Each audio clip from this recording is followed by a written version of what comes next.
Good evening, everyone. It's 7 o'clock. Time for the Planning Transportation Commission to start. Before I begin going through the agenda, we have a quorum here, except for Commissioner... Oh, and caught by the bell. We have a quorum of all the commissioners here. I want to bring up two things with the agenda that want to make sure everybody understands, because I was notified by somebody that the agenda isn't correct. And the first item is that the study session that's on the agenda, item 3, will be after the Planning Transportation Commission meeting. So it'll follow immediately. That's so that we can deal with the stuff that is related to the commission, and then the study session will happen afterwards. Does everybody understand that? And the second thing is that the Loyola Corners subcommittee report, we're going to keep on target that's only about the Loyola Corners specific plan and no other business that is related to that, any projects or anything else.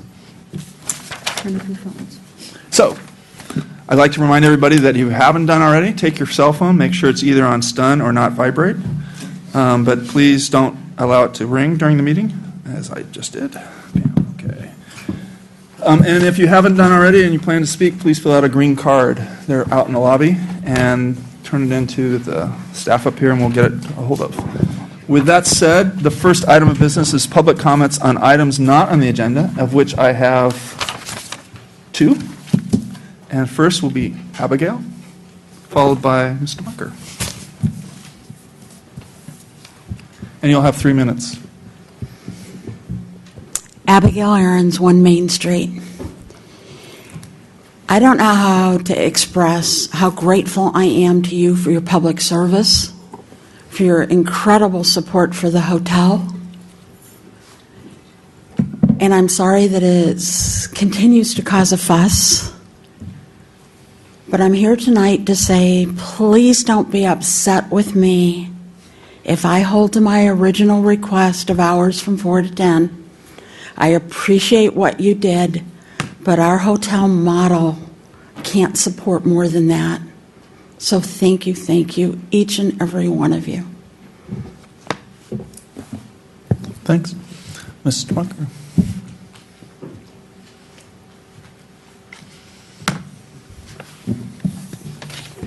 Good evening. I had just a request today. It's Greg Bunker, 999 Fremont Avenue.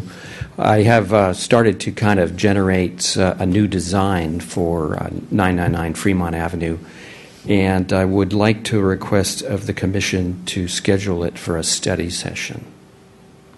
And that's why I'm here today. Okay. Thank you.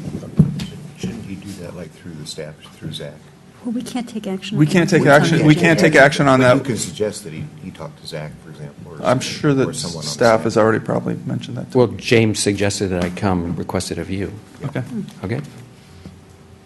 Thanks. With that, I see no other speakers for public comment not on the agenda. I will close public comment. The next item of business is our consent calendar, and which the Planning Transportation Commission minutes from the last meeting. And I have 2 corrections. Go for it.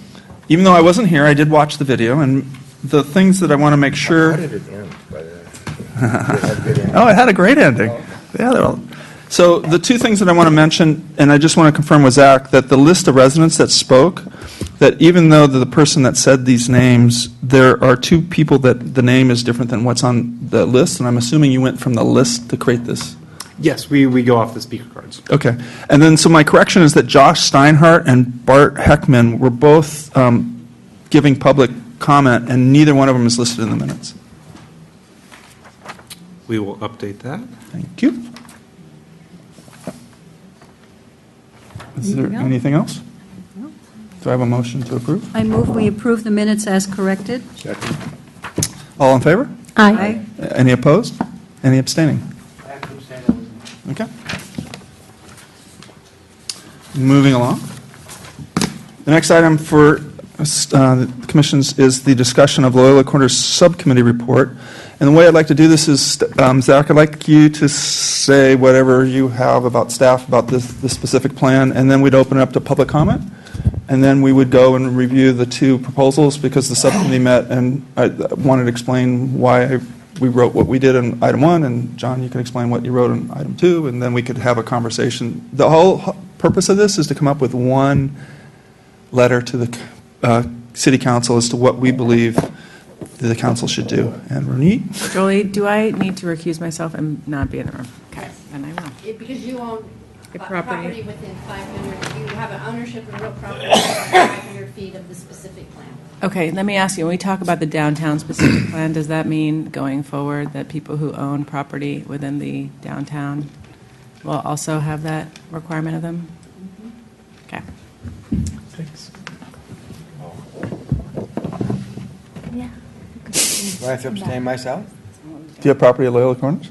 No, okay, no, downtown, but not, no. Well, we're talking about Loyola Corners. Yeah. Okay. I thought she said. And it depends on, the specific plan area. No, but And she's if coming back. Within the specific plan or within 500. Okay. And Jolie, for future, please turn your mic on when you talk, so that way this, as I watched the video, there were people that weren't recorded, and it was like, okay, I can hear them, kind of. All right, so Zach, what's Okay, your staff's so- thought? Zach Dahl, Senior Planner with the Planning Department. I am sitting in for Community Development Director James Walgren. He is out sick today, so forgive me if I'm not as familiar with the details as he is, as I haven't been as directly involved. But there were two staff recommendations to consider as part of your recommendation. The first would be to address the inconsistent, or the different parking standards and other the prescriptive requirements for certain size areas, to repeal the overlay, the Loyola Corner Specific Plan overlay. This would revert all properties to the commercial neighborhood zoning, and then that would be consistent with zoning requirements citywide for all properties in the CN. And then the second would be to consider developing architectural guidelines specific to Loyola Corners to address some of the other concerns that have been raised. So I'm passing those two along for your consideration as part of your discussion this evening. Okay. Do we want to talk about what attachments, or I was just thinking maybe it makes sense to talk about the attachments and then have public comment? I'm looking towards. I think that might be better. Okay, so I'll just briefly, just the subcommittee met, and we came up with two proposals. One proposal one, which is attachment A in the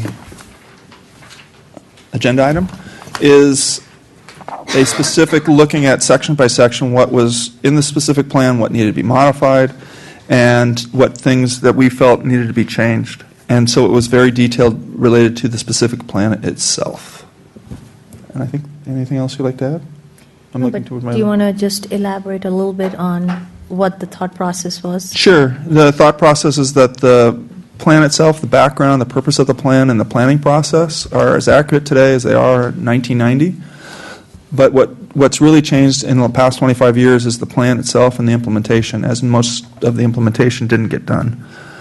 And that the basic strategies and priorities since Phase 1 and 1A and 1B didn't get complete, may no longer be what the community wants to do. So we viewed that the land use protection, of adjacent residential neighborhoods, circulation, parking, economic viability, expansion, policies for specific parcels, utilities, and community design and beautification should be looked at to make sure that they're consistent with today. But really what seemed to be the glaring errors were the circulation pattern, the parking requirement, and the economic viability. We also do not agree that the community design and beautification assertion that the design theme should not be spelled out. We rather, being on the commission, would prefer that it had more defined guidelines so that when we look at projects, everybody has a clear understanding what to do.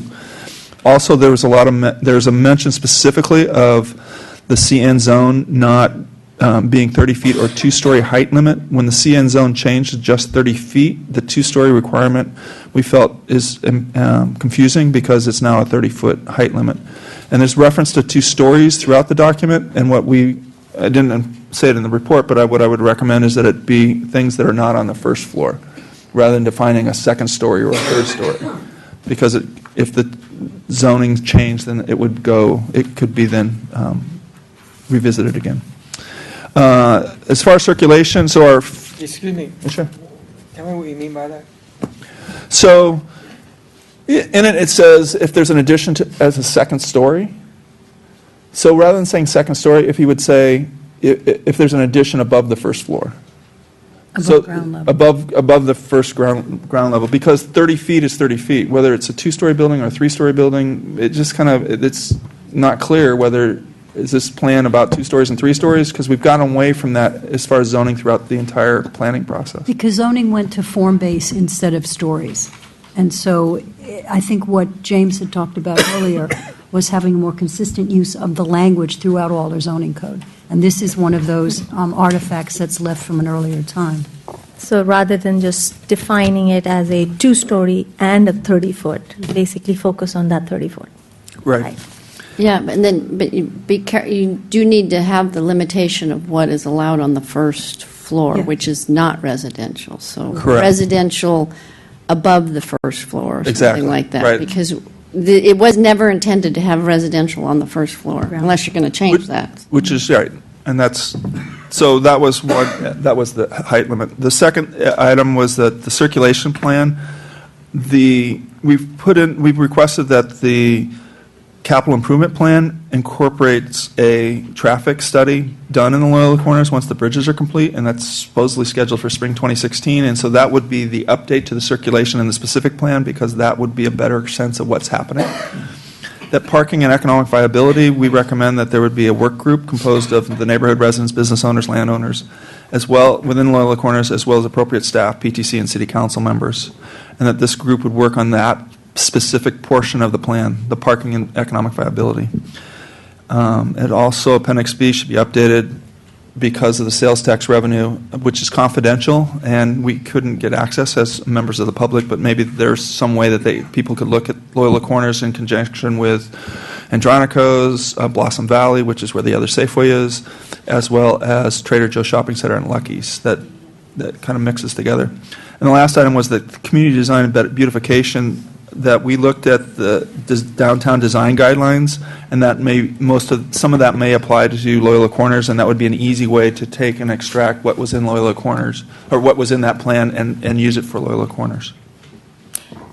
Anything else you'd like to add? Yeah, you want to just clarify that the idea was that this I'll let is, you. this was our kind of feedback of looking at this, and then this is just a recommendation. We're going to ask council as to what should be the approach to look at this. Right. So this There's was no- just yeah, a these are not proposal. changes that we are doing at this point, but we want to know how to go about kind of investigating it further and making whatever updates that need to happen. So this was an analysis. Right. Yeah. And then, John, you had another idea of a way to approach this. And again, we're giving you these options so that we can have a conversation and look at it. Yeah. So mine was less about options. I think in general there was general agreement about the issues.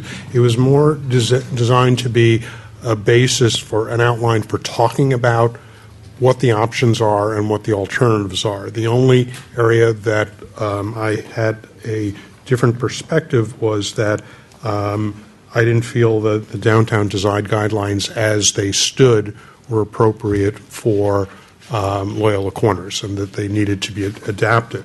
But the proposal, too, really is just a discussion outline talking about that, taking us through the fact that parts of the plan are out of date.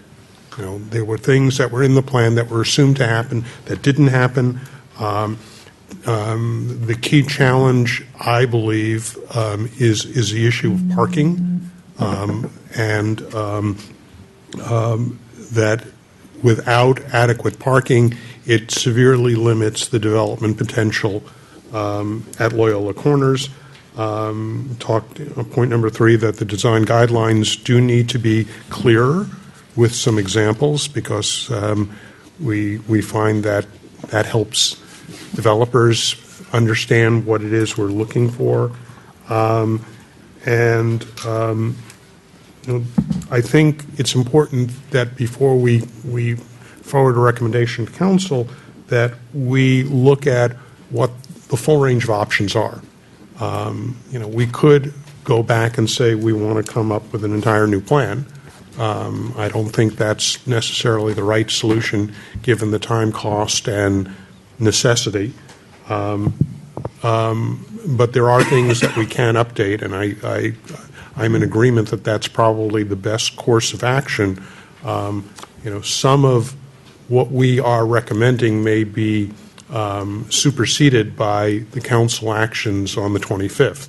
So And the council certainly had some opinions about two-story versus three. So anything that we recommend may need to be tempered by the council biases. I did have under point number 2 on possible options that I thought it was important that bringing some of the property owners, neighbors together to talk about a parking solution, might be a productive thing, because without the original plan had some assumptions about a parking assessment district that was never implemented, but it's not clear to me that without a neighborhood-wide parking solution that anything can happen. Anything economic can happen in Loyola Corners. James did offer, I was out of town, and he did suggest that under item number 2, that last bullet, that he felt that was not necessary as long as we had some form of retail on the ground floor, and adequate parking, that the usage would shake itself out. And I would tend to agree with that. So, as I said, this is not a different proposal, but it's more of a framework for our discussion as to, are we in agreement with these things? And if we are, then, let's talk through the options. And if we're not, then let's see where we have some disagreements. And that would be, current status points 1 through 5. And just to be disclosing everything, I've contacted the city manager, and this will be an agenda item in September for city council. So whatever we put together, they will see, staff will give their report to it, and then they will decide what needs to happen or go forward with whatever they do. So at that, is there any more questions? Because I'd like to then open it up for public comment. But I just want to make sure everyone's clear this. We need to come together with some recommendations. I've got a couple questions. Do you want to go to public comments first? Or? Are they questions to us, or? I guess. Do you want to? What it would sound, it sounds to me like you're, without saying the word, you're proposing a moratorium, because you couldn't complete the think tank questions that you are asking without the bridge being completed, because you can't have a traffic study without the bridge. So, I would call that a moratorium. So are you suggesting that we should stop until we know more information? I wasn't thinking that when I was thinking. I don't think in our meeting. We ever talked about it. Basically, we are just putting our suggestions forward to the council. Right. And let the council guide us how. But won't they come to the same conclusion I did? They might. We don't. How could you not? It's our city council, they can do whatever So- they want. It's above my pay grade. So Jerry, I guess I would say that if somebody came forward with a project tomorrow that met the Loyola Corner specific plan, met the general plan, was fully parked, why wouldn't we let that project go forward? What we're saying is that for broad development, there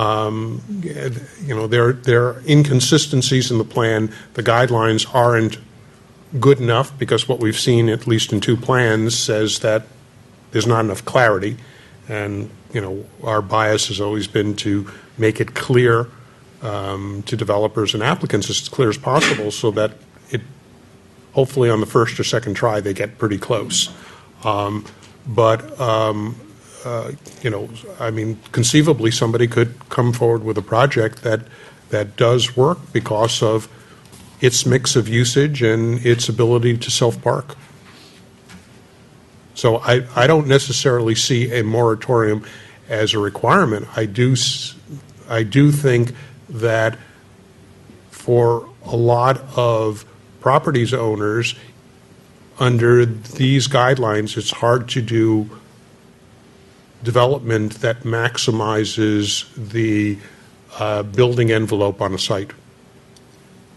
And pleases everyone. Yeah. Yeah. I mean, somebody in theory could build something, it probably would not be a 300% FAR,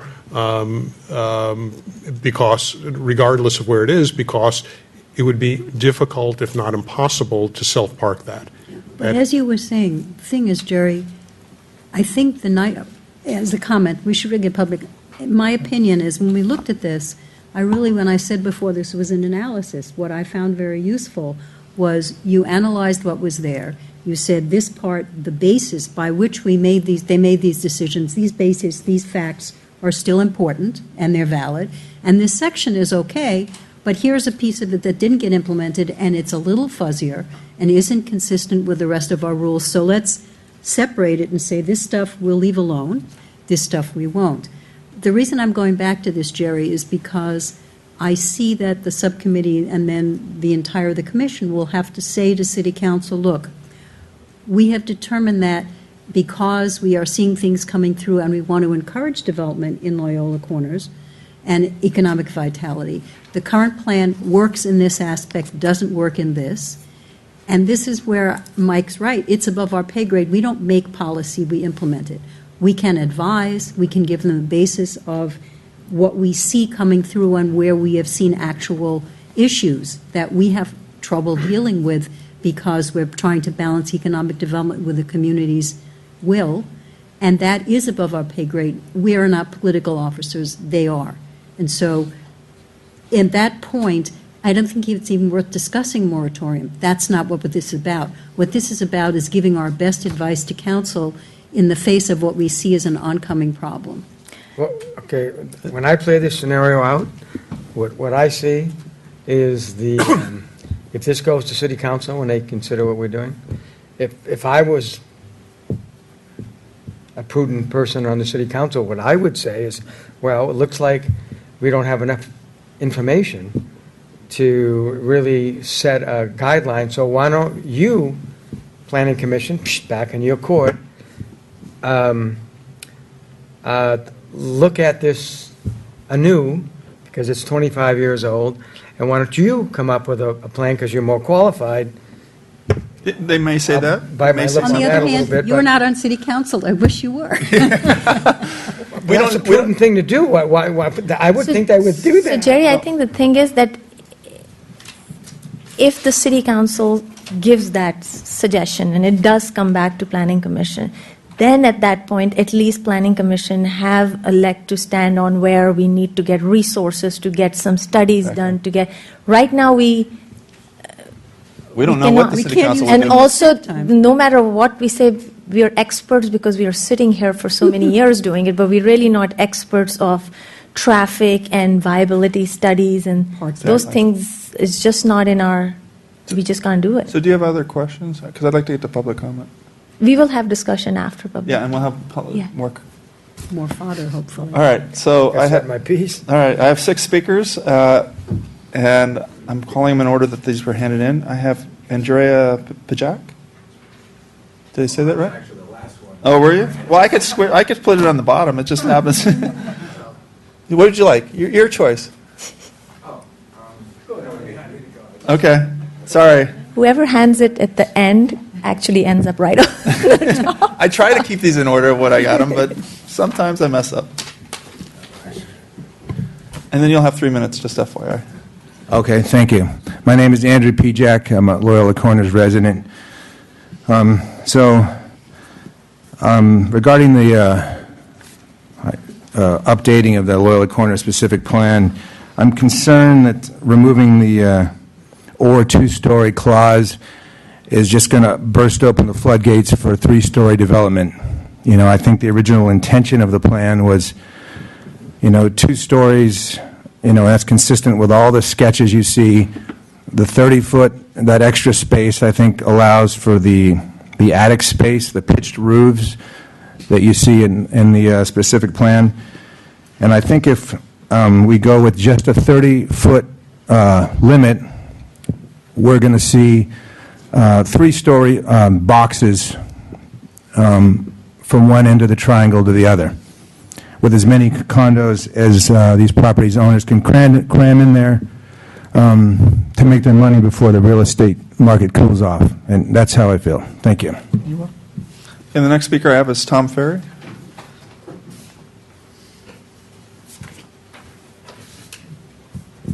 Hi, I'm Tom Ferry. I'm a Los Altos resident. Thanks for the time tonight. I'm with Andrew. I disagree on the removal of two-story. I think it should be an and, not an or. And I agree with Andrew. That was my interpretation of the original intent, as evidenced by the sketches. I think the other point is you've talked about the parking and traffic problems. The third stories do add to that problem. It's a math problem. We all understand that. And I think that's other evidence of the fact it was really intended to be an and. And I just want a clarification on the circulation plan and waiting for the bridges to be built. That makes sense. I was just not clear what was meant by waiting. I assume that means waiting to do a new traffic plan until after that. Is that correct? Correct. Okay, thank you. And there was one recommendation to form a small group.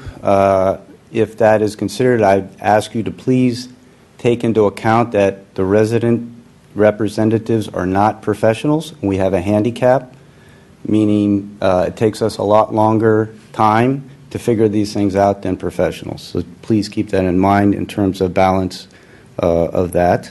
I would also request that if we do create, or if you do recommend creating a committee, or the City Council does, that we are careful about PTC members or the residents or whoever else in that committee who are not developers, don't have any financial interest in Loyola Corners.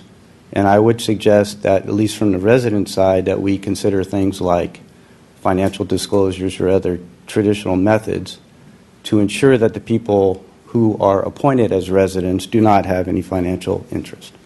That's it. Thank you.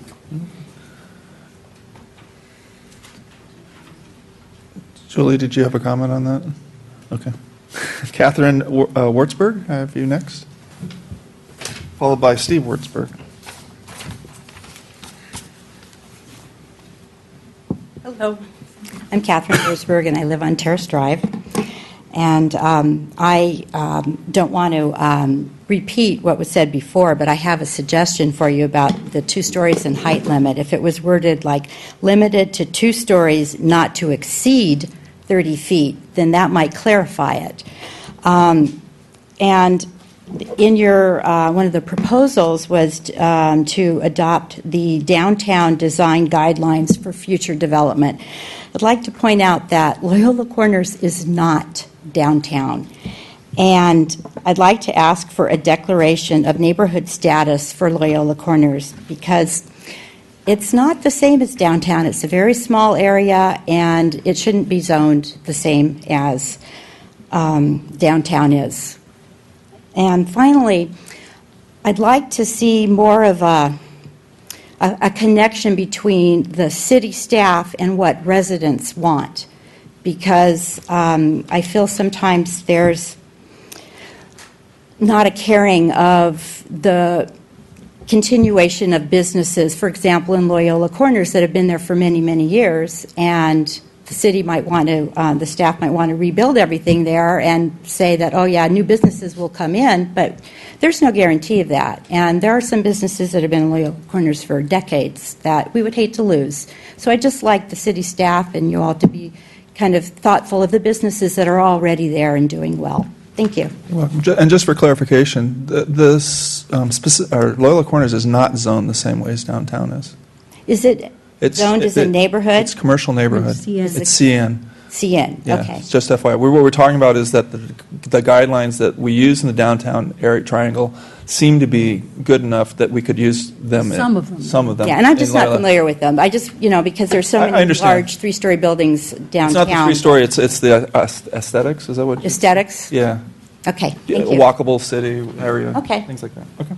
So next I had Steve Wurzburg, and after that, Stephen Moore.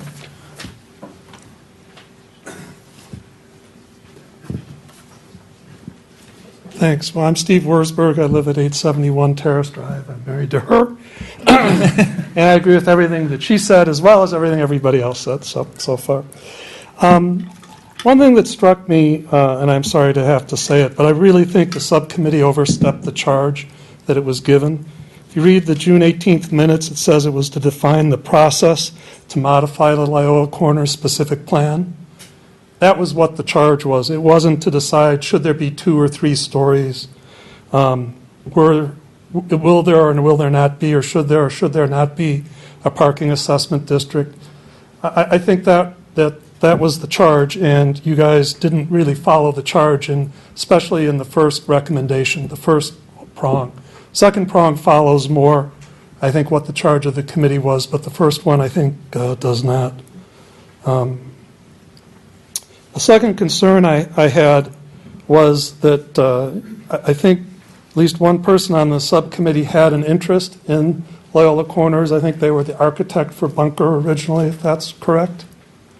Yes. And, I think that interest then needs to be fully disclosed and considered in evaluating the recommendation of the subcommittee. 999 Fremont is still pending before the city council. The minutes haven't been finalized. So, and I think also consideration should be given to recusal in discussion about the subcommittee reports. We asked about that specific item, FYI. Yeah, we have, and that's why the city attorney's here. But essentially, because there's no building being discussed, it was merely guidelines and standards, that it was not deemed that there was any conflict of interest, because we're not talking about 999 Fremont, we're talking about the specific plan of how things should be built, what should be there, how does it all work. And I just want to clarify one more thing. I think there's a little bit of confusion what is being proposed here tonight. That the write-up that we have in front of us are points that we are actually putting out as a discussion point on things that we have seen that need some help, but that's not what we are asking the council to approve. The discussion point is these are some of the things we've seen which are confusing. We want the council to come up with a roadmap on how they want the committee or commission or the staff to actually reevaluate, maybe the wrong word, or rethink, or do they do a committee, or do they decide that what's there is the right path? So from our point of view, the points that you see are things that when we were looking at the specific plans that jumped out, and it's more of a discussion point amongst us. It's not something that we are telling council to actually take action on. No, but So just want to to me, clarify that. they sound substantive, and they're not process-oriented. The charge was to define the process to modify the Loyola Corner specific plan. Yeah. Are there any other items? I'm sorry, I Yes. cut into your conversation, so I don't want to. The other thing I wanted to point out is, I think the traffic and parking are integral to the area. One of the concerns I have specifically is A Street. I think A Street should be a two-way street. It should have bike lanes on both sides. It should have sidewalks on both sides. It should have a setback on both sides before the building comes. And that's important because people come from the county side, and they want to continue down the bike path, and the bike path is proposed to end. And I think that's terrible. So, thank you very much. Thanks. So I have Stephen Moore and followed by Henry Moore. Hello again. Stephen Moore, 1436 Miramonte Avenue. So again, I think the reason why you keep seeing us here, it really has entirely to do with the bulk mass density and the setbacks of the structures that go in. And so this ties back with what everybody's been talking about with 2 versus 3 stories. 2 stories, it's in the conditional expansion provisions in the plan and in the code. If those are taken away, that's essentially like what we said the last time about, that's basically open war on the neighbors. And if we want to have a packed house every night, I wouldn't go that route. Also in the plan, there's a bit about how there's 12 additional residential units that are currently permitted under the plan. And what I think would actually make some sense, there's no guidance as to how that should be done. Presumably it would be done by amendment to the plan, but I think really what should be done, earlier we mentioned commercial neighborhood 1440. It's 1442 that governs Loyola Corners, and then if there's nothing contrary to 1440, then we get to that, right? So really I think what we would like to see are provisions actually put in, for example, the 30 feet or 2 stories, which should be 30 feet and 2 stories. That should be part of 1442, along with many other provisions, right? Because when these are back in 1440, it's easy for these things to sort of fall through, right? So changes are made to 1440 that over time, you look at it now and it doesn't make sense in Loyola Corners, but the whole idea of that was 2 stories in Loyola Corners. Do you get what I'm saying? Mm-hmm. I'm not sure if I was clear on that. Almost out of time, I think, but one of the main areas that should be looked at has to do with the parking assessment district and how you guys are actually going to finance the acquisition, hopefully, of 999 Fremont, but especially the realignment of Miramonte onto A Street as the plan called for. That's it. All right, thanks. I have a question for the speaker. Sure. So you're probably the third or fourth speaker that's made the point about 2 stories versus a height limit. And so in the downtown, in this part of Los Altos, the number of stories has sort of disappeared and we just have a height limit. Can you explain what your thinking is, or maybe what your neighbor's thinking is regarding the number of stories versus the height limit? Suppose it were 10 stories and it was a hotel for dwarfs. Right. But it was only 30 feet high. Okay. It had 10 stories. Would that be any worse than a 2-story building that was for Golden State Warriors? Well, so I think the heart of this is density, right? So the number of people that you have. So, yeah, I would have an issue if we have sorry if I'm not being PC, but yeah, if we have a dwarf hotel that has thousands of little people in it, in a structure that would otherwise be 2-story for 6-foot people, I think we would have an issue with that because it's the. Well, I mean, of course, there'd be the parking and all the traffic and all of that analysis. Right. So, I mean, you don't just. We certainly don't, and the staff certainly doesn't. We don't magically snap our fingers and say, you know what, let's just make this 3 stories and we'll figure it out somehow. I mean, that's not how it's done. So, if it were to be a building that contained more rooms for more people, then that obviously goes into the whole consideration of how that building gets parked and how the streets get laid out, et cetera, which is one reason why you have a specific plan like this. So I'm just wondering, one of the huge things that came up consistently with regards to 999, Gesundheit, 999 was that, my God, it's going to block, we won't be able to see the hills anymore, and on and on and on.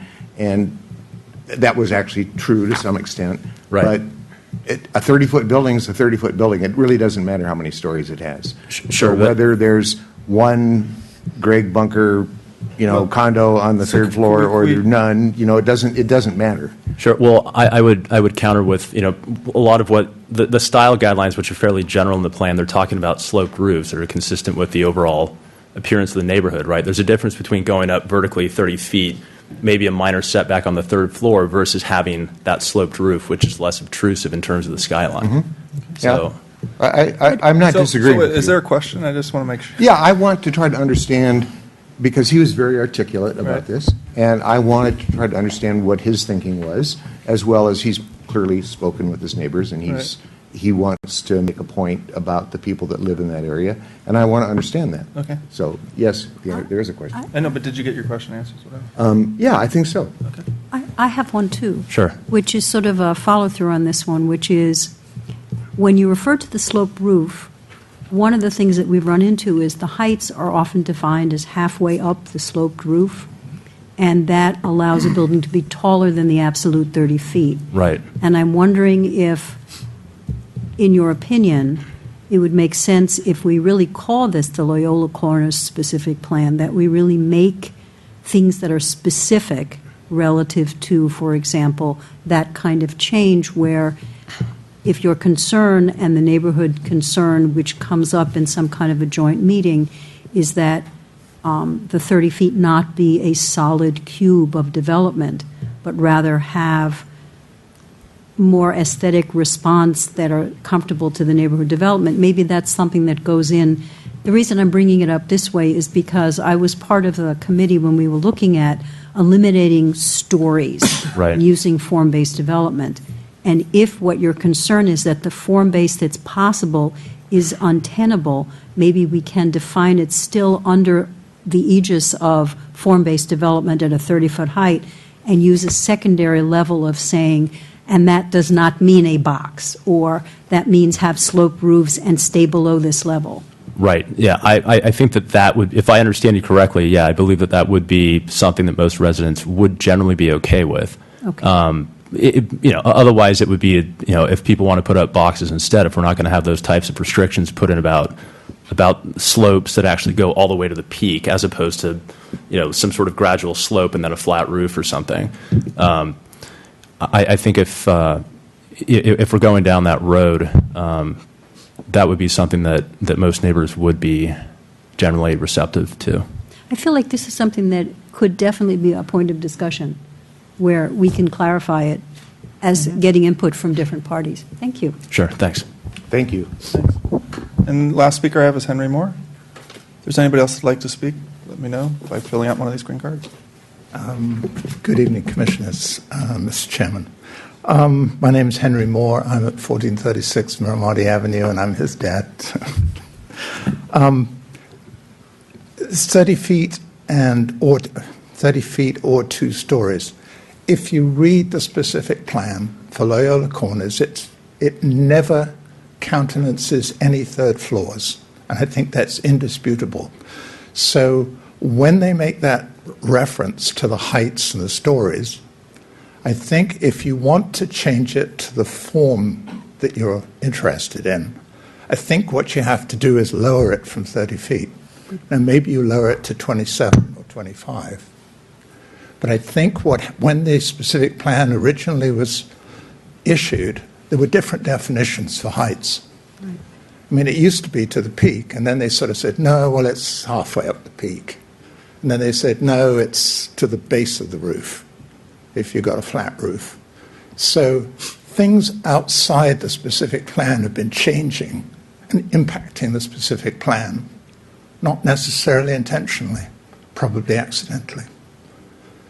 So anyway, I just wanted to make that point for you. Thank you all very much. Thank you. Is there anybody else who'd like to speak on this matter? You have to fill out a green card, but you can do it first and then, Greg Bunker, go ahead.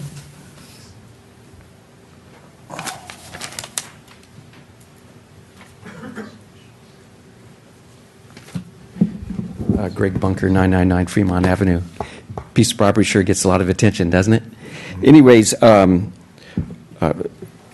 always appreciate the Moores speaking about my property, and I just want to emphasize that I think that the specific plan does not suggest that the Loyola Corners be held to 2-story. I think it clearly indicates that it's 30-foot buildings, which could accommodate 3 floors, or the other comment about 2-story. So I think the specific plan does account for 3 stories. I think that's critical for Loyola Corners to be able to build to 3 stories going into the next 50 years. To limit it to 2 stories probably would be reducing the property values by 50%. I think that as time goes by and that there's more traffic in the community, that residents are going to want to live a little higher at a 3rd level, and that they would certainly pay a premium for that. They don't have to see cars drive by, and it essentially makes everybody who is in Loyola Corners property more viable. Thank you. Anybody else like to speak on this matter? All right. I have one more speaker, Abby. Abigail.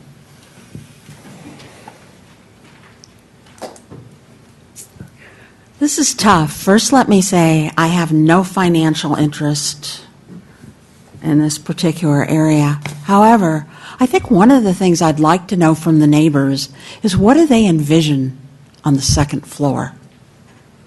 How much retail can actually be viable? How much of the shopping will be done there? Retail's been decimated by the internet. We have a difficult time having really viable stores in an area as large as our downtown or over at Rancho, etc. So I think what you don't want is an area that fails, that these things get built but don't get filled. So I'd even volunteer to spend some time with the neighbors. I've listened carefully to the things they've said. Can we support retail there? And what do you want on the second floor? Do you want offices on the second floor, which would be natural in other areas? That's a whole different parking issue. I heard the mention of the restriction of residential. Sounds like residential is not what they want beyond, I think it was 12 units. These buildings have to be bankable, and they have to thrive. So count me in to volunteer. Thank you. Anybody else like to speak? With that, I will close public comment on this item and open it up to the commission. I just Would you like have a comment. I think we went a little bit off track, and I want to make sure we bring the discussion back on focus as to what the idea was for tonight. The idea is not to make decisions or even come up with options. Is it 2-story? Is it 3-story? Is it parkable? Is it apartments? Is it retail? We are not here. We haven't done the investigation. We haven't had the people who are actually part of this be part of it. So that's not the idea of our. I'm looking at the 3 people that we were putting it together. I think the idea was to come up with, just read through and figure out where we see some loopholes, some discrepancies, and then basically we haven't had any time or any committee or anything to look at it any further. Before we do that, because we don't have the resources, we throw it back at council and see what they give us, right? I just want to clarify that we are not making suggestions. We don't even have enough information to come up with, right? I mean, right now, there is an existing building in Loyola Corners, which is 3 floors. Ronit's building is 3-story. So what I'm saying is that I just want to make sure for the public and for the commission here, we are clear that we're not recommending any changes or, any of that stuff. We're focusing on what we think we should send to council so they can at least guide us. And because of their guidance, we might get some resources so we can get some of those investigation going that would help make that decision in the long term. Does that make sense? So I don't know how to quite go about this. Start with Jerry and go down. But at the end, well, I mean, we want as a recommendation, right, to give to city council.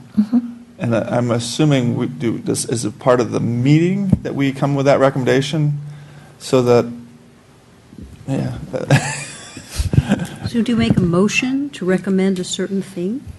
A eventually? motion would be the most effective way, because I'm assuming the motion will then result in the subcommittee preparing a report or recommendation to council, which would go off of the motion that the commission votes on tonight. Okay. So just so we're clear what the end goal is. Would you like to start, Mr. Morris? Well, I'm, and now I wish I had volunteered to be on the committee. We wish. So, I'm thinking, I started in commercial real estate in the 70s, and when I first started, you probably remember something, the real estate contracts were like 3 pages long. And, it's very interesting how little lawsuits there were, because everything was very specific. And as the real estate industry grew, so too did the wording on the contracts. And the more words there are on the contracts, the more ability that people had to interpret what the words said. Consequently, the more lawsuits you had. Till today, it's a very litigious business. When I first started, it really wasn't. So I'm concerned about, do we want to interpret what the specific plan said, or do we want to add more words to try to, Make it something different? And I think that we should try to interpret what it said. And if we can do that, then I think we would have done what was asked of us to do. So that's what I have to say. Who asked us? Yeah, I don't know. Nobody asked us. What We is it? volunteered We volunteered to Well, say. no, okay, well, no, that the what we specific said, plan is- what we was out of- yeah, you're was- right. was out of What we date. said we're going to do.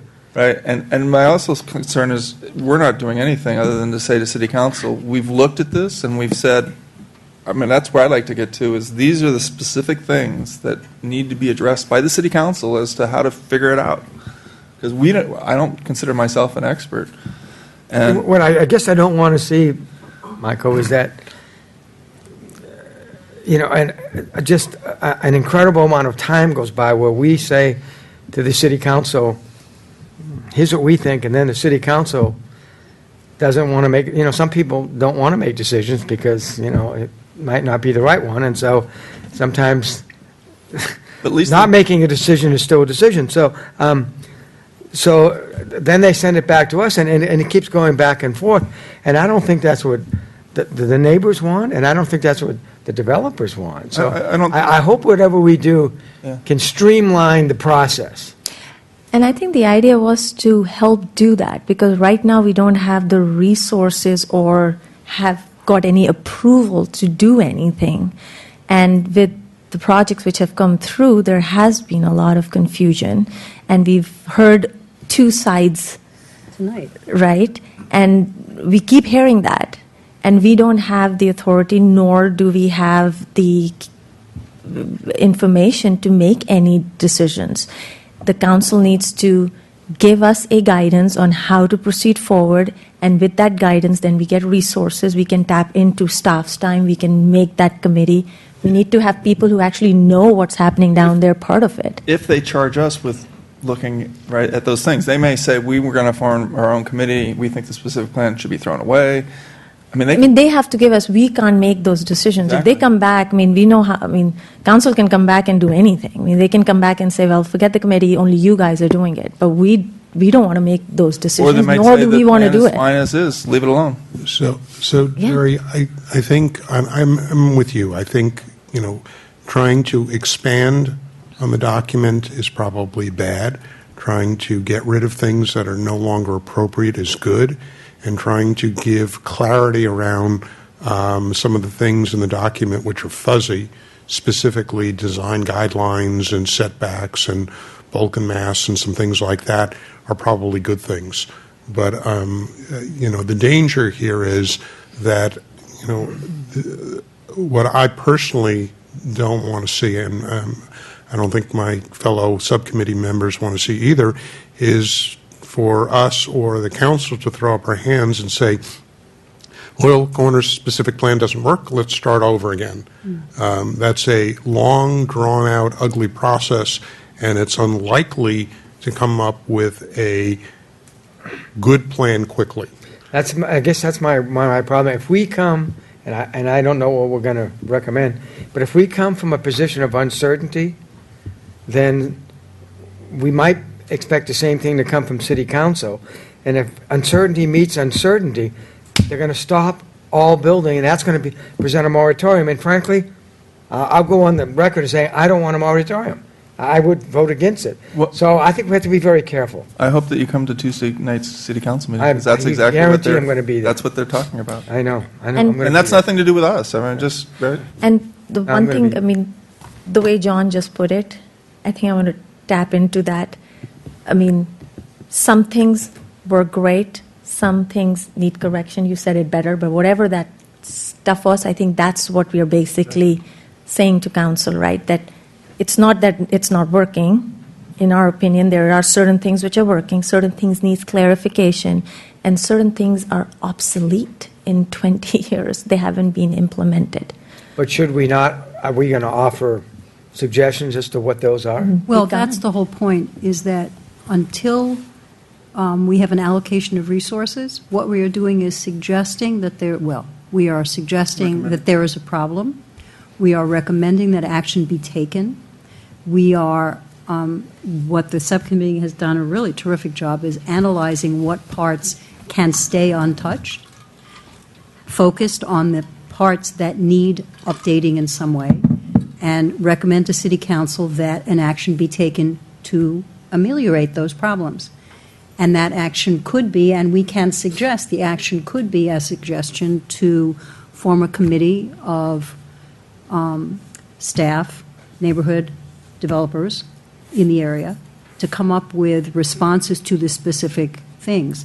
But that's the next step beyond. First, we have to have City Council accept the fact, as our recommendation is saying, that the plan has certain parts that still work, but we have seen problems, and they need to be addressed. Is this something they're willing to do? Because that's the first bifurcation. If City Council says, yes, that may be true, but you know what, we're not willing to allocate resources at this time, then that's dead. Or they can say, we are willing to allocate resources, because that's what it really comes down to. And all these other things, as one of the speakers said, we can make lots of suggestions of how we think it would be better. But in fact, my understanding is the purpose of this meeting and the purpose of what the subcommittee did is to be able to say to City Council, we have identified the following issues. We need to someone needs to take action, and it's up to you to decide who. And once you decide we're willing to help, that's what it comes down to. And I Let's think- see what we, Yeah, and I think we want to be clear also on a few things. I mean, we have to be realistic. I mean, 3 people spending volunteer time. I mean, we were thorough, Mike was great, but, it's not possible for us to have looked at it from every angle. So yes, we have some points. Maybe some of those points will be actually not points at all, and maybe there will be other points which will be points which needs to be focused on. What Phoebe said is exactly what it is. We just need to start putting something together which has enough time to look at it. And whatever that is, then council can tell us we don't want to, I'll go on record and say we don't want to take responsibility for that. and I'll be I'm pretty saying that I specific. think our I don't want anybody coming. uncertainty is going to lead to a non-decision, and a non-decision is going to lead to a moratorium. That's, Ken hasn't if you said can't, So, you can't, can we give Ken a moment here? Wake him up. I don't know, maybe, I know I'm outspoken, but I just, if you put first, second, and third gear, that's where you're going to end up. I hear what you're saying. I understand. Sorry, John. Ken? Well, I actually liked a combination of the two. I thought the two, they're called proposals, were really kind of interesting. One of them goes through the 25-year-old plan and says, here are the things that are either poorly defined or don't work anymore or are completely outdated. And then proposal 2 is, here's a way we could take what we have and things to look at, to work on that are current that need to be solved now.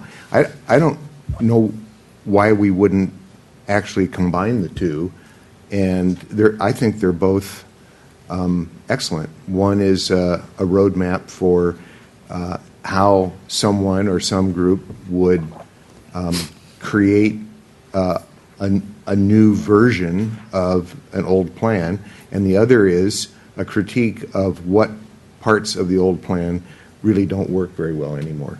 So whoever wrote all this, I guess John wrote part of it, and I don't know who wrote the other part. The team, the committee. The team. We want to give different perspectives. I think they're both excellent, actually. And I don't see any reason why we couldn't combine the two of them in a way that says to the city council, look, we looked at a 25-year-old plan, and here's a bunch of stuff that doesn't fit anymore, doesn't work very well, or is irrelevant. And by the way, here are 5 suggestions of things that we think a new subcommittee ought to do to modify, not necessarily completely rewrite, but just to modify something that was written 25 years ago, but had some very solid thinking behind it. Well, so that's interesting, because in proposal 2, on the second page, if you were to, what I hear the subcommittee pointing out, irrespective of going to city council, is that Jerry's concern is a very valid one, that if you take the existing plan and you throw it out and you start all over, in essence. Which I'm not suggesting, by the way. No, I understand that, but that's one of the possible options. So if we were to take your idea and combine them in some way, you could eliminate number 1, which says develop a new Loyola Corner specific plan, and focus on updating the specific issues with the current plan. Right. And you notice that bullet number 2 under possible options Yes. is effectively no development for 3 or 4 years minimum, and that's exactly what Jerry is talking about. Yep. And so I think I'm actually in agreement with that as well. I think taking 3 or 4 years to redo this whole thing is craziness. I mean, we've already waited the 25 years. We don't need to wait another 3 or 4 years. So we just eliminate that and just have the option is update specific issues with current plan. That's listed now as number 2. But I think there has been some nice work done going through and parsing out those parts of the 25-year-old plan that just, are, in fact, 25 years old. They're just inappropriate. So in fact, I think that if you were to take attachment A, which is the parsing, and add option 2, without talking about the assessment of current status, because I think that will come up as part of updating specific issues of the current plan. That's That would already be- been done, right? Yeah, well, that's the whole part 1. Yeah. It's the assessment of the current status. Yep, so I think that if you took proposal 1, attachment A, added the last paragraph with the 4 bullets on attachment B, I think that would make a terrific recommendation to City Council. And then the other part of the motion is to say, if you deem this indeed a problem the way we do, we are recommending that you allocate resources to address these problems that have been identified. And one of the suggestions is the 3rd bullet, which is get a small group of select some ad hoc committee members and get to work. I think it probably wouldn't hurt to make a suggestion that time is of the essence, and that 25 years, a quarter of a century has already, and I know in the great history of Los Altos, a quarter of a century is just merely a tick of the second hand. It's half the town's life. What Yeah. do you mean? It's just, a tick of the clock in the great time of Los Altos, but I just don't think we can afford to wait too much longer. Well, we can't because we have projects The time in the is pipeline. right to work on this part of the town. So one thing I'd like to suggest is that the second paragraph of proposal 1, and the last sentence where we talk about 2-story or 30 feet, I don't know if it's removing the 2-story reference, but I think what was pointed out is that the form of the building needs to be defined better than it is now, because you could build a 2-story building straight up, and it can meet the 30 feet, It'd still be pretty ugly. and it'd be pretty ugly, and we'd go, well, it meets code, because it says 2-story, it is. I think that what we want to talk about is some way to define if it's floor area ratio or something to define bulk and mass. But that's the investigation we need to do. Exactly, but we call out that's an area that needs to be addressed. We might want to just mention that that's a sensitive issue, that there is a tug of war between the 30 feet versus 2-story, two sides of the argument, and both sides have good points and bad points. And unless it's defined correctly, you're going to end up with a bad result no matter which way. But Ken, I don't think we should focus on a side, since we haven't heard a third side. I'm sorry? Wait a minute, we don't know the sides. What I'm saying is that we are not putting suggestions through on taking sides one way or the No, other. I'm not suggesting we Yeah, do. what I'm just saying is. we have pointed out that this is an issue that Yeah, has. but I'm come up saying what we repeatedly. shouldn't do that. I think what we should point out is we see that this point needs clarification and further study. Peace. Right. And that way, That's fine. Bingo. But Yeah. I Without think, making a recommendation. Well, we're recommending How that can they we look at that recommend- and figure out what the answer is. You just I said think it we ought to a make a different way. recommendation. I'm in complete okay, agreement. can I say it a slightly different way? And I have a think- different way, too. Oh, Okay. go for it. Go for it. This is, and we'll do audience participation and vote on it. We have the applause meter. Yeah, exactly. The Queen for a Day, I think, was that was the show. I think there's some interesting trade-offs between bulk, mass, and intensity of site usage. And I think that's the issue that will need to be discussed and clarified. And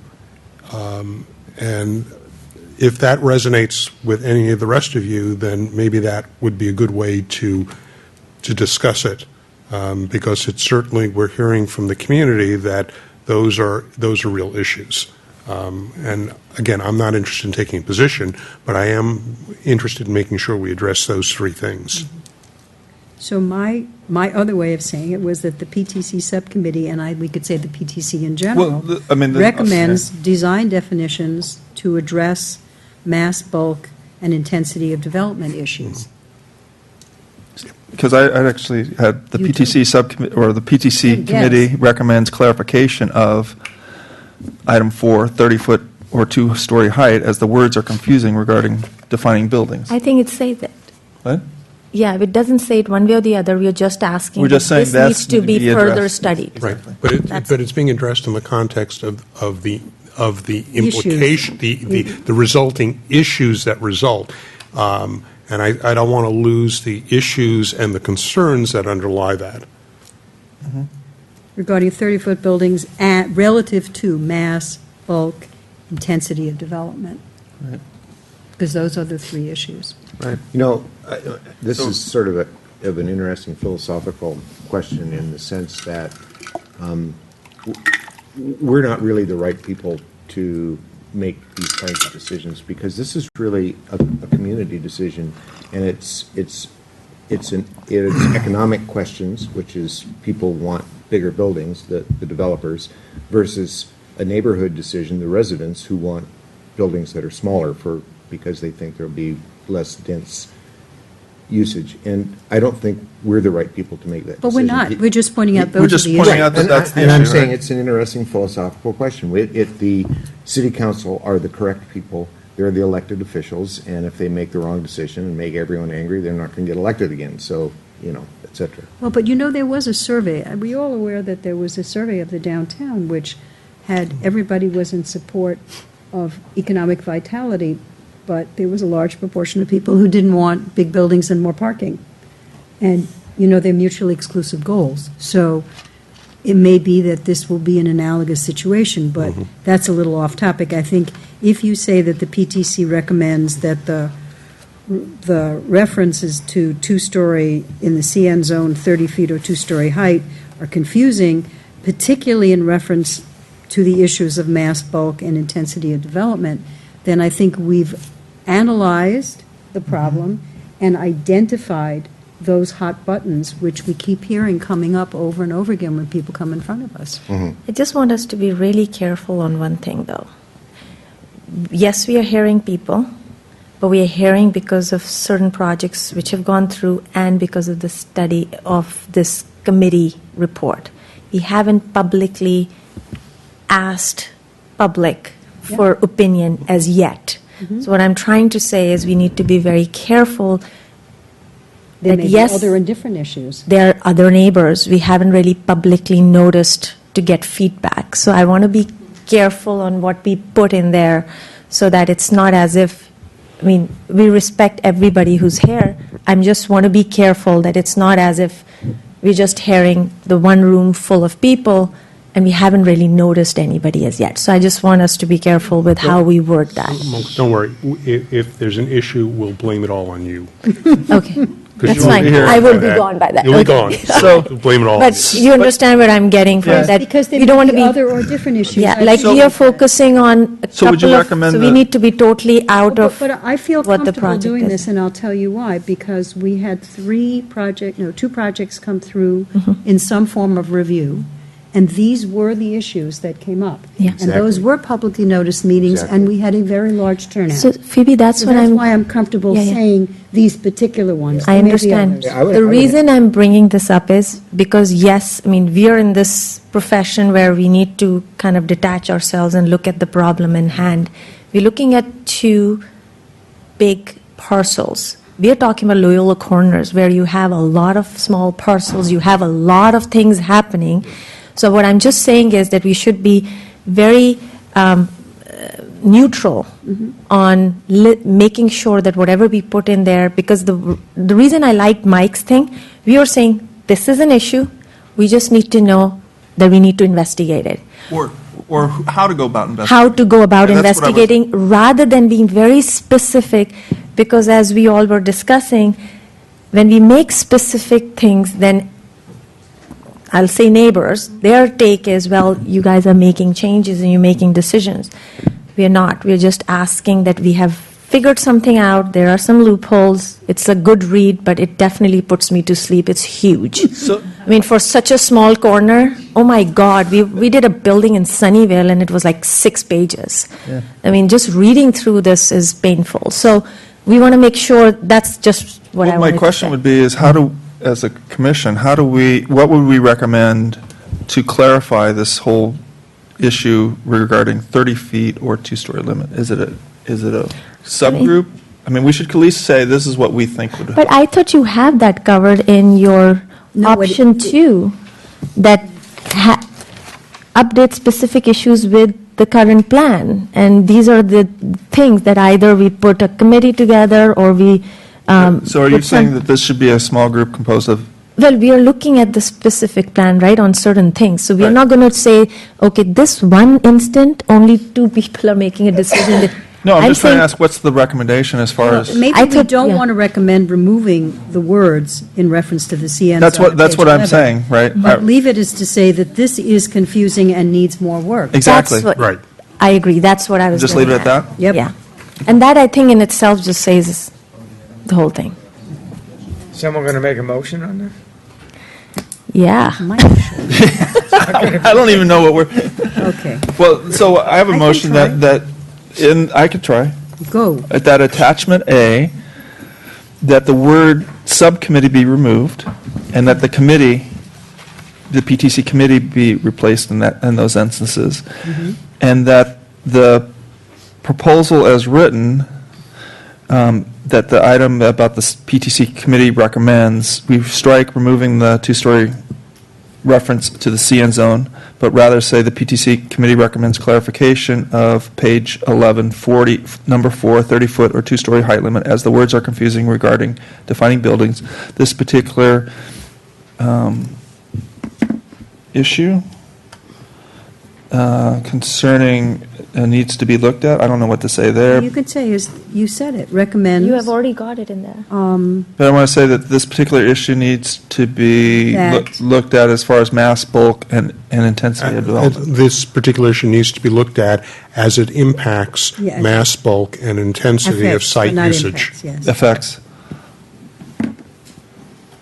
Okay, and then, so that's part of your motion. And then that we adopt in attachment B, item 2, I don't know where, that's where I'm, That's, and only attach that to it, and then the item 3, wait, attach what? Just this to update Just- specific issues with the exactly. current plan, but that's kind of what, so which issues are we saying that, for, like, traffic circulation, are we saying that we want to have a small group composed of?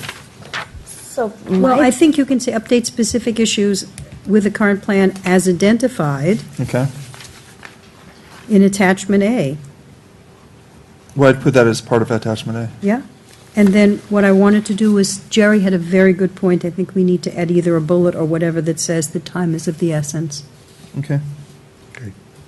So I don't know if we need a motion or whether I can just get some clarification on something. that's the You might- motion.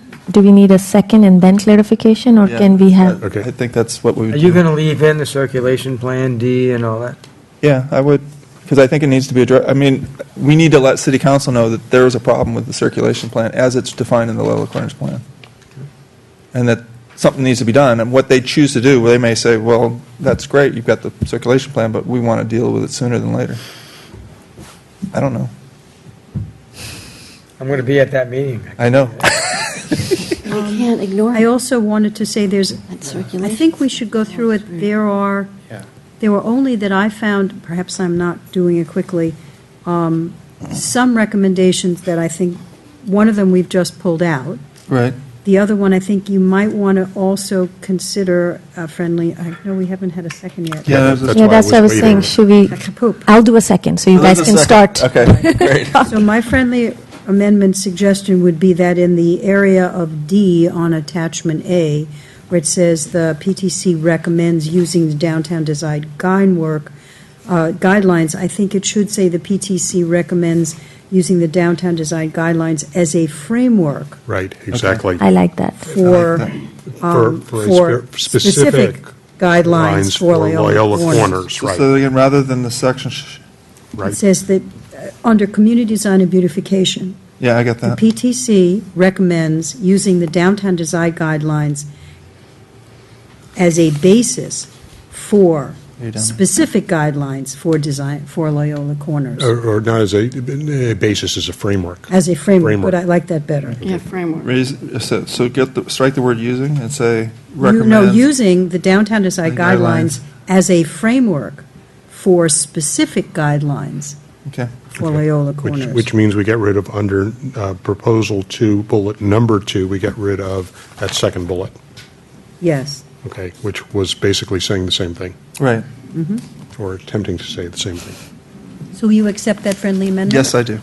Will you John? second that? I would second it. I think John had some. John, you have No, a friendly that was, amendment? that was, that We was had the the thing, same that- yeah. thought. Okay. same thought.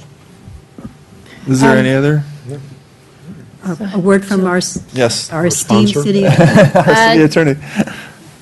2, bullet point 1, What have page? council, Attachment B? attachment B, have council provide guidance on options for, you have 999 Fremont, and then comma A Street, et cetera. I think what the clarification needs to be is it needs to be the reference to SB3, Okay. parcel SB3. But are we going to, I don't think we're going to add attachment B We are- items we are two. striking We're out striking, bullet what we're one. doing is modifying attachment A to reflect Yeah. those things in attachment 2 that we like. So the thing that about 999 Fremont, we Won't wouldn't mention. define it. It won't be defined. I at all. thought you were adopting attachment A as currently modified, and then you were saying, No, we're adding 2 and the bullet points. That's, So let me, I'll That's what we- rephrase my motion. Let's clarify the motion. The motion is that's that. what he thinks. Yeah, exactly. Well, you That's guys why. just didn't get it right. That's why we're restating it.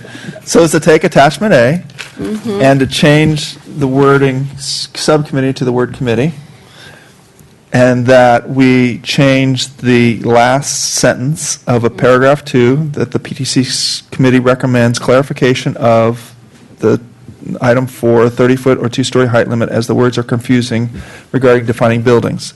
This particular issue affects mass, bulk, and intensity of development. And then the other motion that was made is that paragraph 3, the last sentence, for item J, community design and beautification, the PTC committee recommends using the downtown guidelines as a framework for specific guidelines within Loyola Corners. Yeah. And And then then two. time is of the essence. Time is of the essence. I would put that probably at the beginning of paragraph 4. Yeah. And you're not even referring to these bullet points Correct. anymore. Okay, Exactly. so what's not clear in our bulleted recommendation is who we're suggesting do the work. I don't know if that's in our purview. I don't- Well, I'm just, I'm and noting that. raising it as an issue. We're talking about the need to update a plan. We're talking about the need to form subcommittee to do all these things. The question is, We're not recommending a subcommittee to do all these things. no, I'm just asking, is there are we making it, are we offering the council a recommendation as to who should undertake the work? We should. It's up to them. Okay. Yeah. It's their, they do the hiring and firing. So I'm told. Okay, so So I want to make sure, the sentence that is, time is of the essence and a direction needs to be given quickly? I don't know what to say. Well, In a direction that a decision needs to be made. yeah. Okay. As Sooner to- than later? As to, well, you What- already said what- time is of the You just say essence. Time time is- is of the essence. with strike everything respect- else? With respect to a decision on. Action. on action and who will do the work. Okay, respect And how to implement. and Yeah, how it's going to get implemented, right? action of how Implementation, just put action and implementation. And implementation. I agree, Okay. yeah. Depending on what is in it. Anything else? No, I think You're we doing a did, good job, Mike. the whole parcel was a good job. Doing the Lord's work. Okay, That's so fine. staff and city attorney, we are now clear? Then I think we need a vote. Right. And then what I can do is I'm- take proposal one and make these changes and send it to you, Zach. That would probably expedite things. And And I'm vote? assuming you'll review it with the subcommittee first. Well, I would send it to Zach. And he'll And send then it he to can send it everybody. to the committee as to Committee. what, would that be the way to go? I'm Yeah, look- that would be the best way. Okay. And then we can make sure. I don't want They to, do I don't it, want then to violate anything. it doesn't come to the committee, I think it'll come to all of us. Exactly, 'cause it's And then the we whole can give committee. Fine. feedback individually, But we haven't voted. right? Right, but we need a vote. So with that, is there any more conversation about this matter? Yeah, but you gotta be careful. What? Reply. Don't reply Oh, all. we Yes. know, we are We're so well well trained with that. Our city You trained attorney's us well, been really Jolie. great about She's very informing us clear. about not replying all. And no daisy chains. And We're no going daisy to have chain. secret meetings over at our own homes and not tell you. At the hotel? At No. the hotel. At the hotel. At the hotel. I'm Abby is sorry. going You know, to- I like In the plaza. In the And we can plaza. now sit outside All and right, drink all right, it. forget. But I Anyway. do like when sometimes James, when they are sending the email, they BCC everybody, so nobody really can Yeah, I gotcha. respond So I to will anybody. send what thing, and you can verify that. That would help with stuff. Okay. So with that said, is there any further conversation? No. All those in favor, say aye. Aye. Aye. Any opposed? Any abstaining? Motion carries 6-0. Okay, so Ronit can come back in. Renee came back in. Renee, if you're still out there in the world. Ronit, you can hear us. Can I take a 2-minute break here? Well, we're almost done with the meeting, and then we'll have a 5-minute We break. can have this whole No, we're thing not. on this. Yeah, we are, because the study session is a separate meeting after this meeting. Oh, I see what you Oh, So I just want to get through the agenda as described, which would be the commission Right, I hear what reports and comments as notified. has anybody been to a meeting? I did go to a city council meeting because that's what you asked at the last meeting. Right, and you were absent. That's right. Hey, Rudy. What I'd like to report, there were 2 items that were brought in front of city council, and what I would really, was great to see was that city council acted exactly how we voted. Oh, nice. So the items were the 999 Fremont, and I can't remember the other one, for the life of me.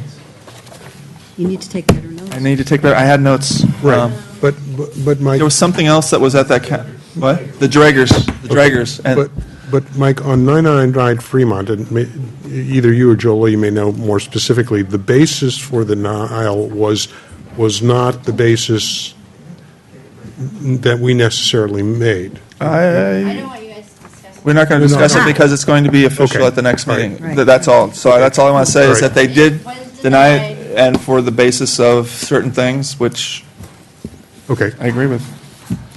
I mean, I not agree with, but Right. that they. okay, I just, that- And So, that was the only meeting between last time and this time, yes? that was the only meeting I'm aware of. And I was not supposed to go next. So also at the last meeting, I know John mentioned that there was a city council, what do you call it? Work study plan, and ETC was mentioned. And I want to say that I reached out to all the council members to get clarification as to what their items were.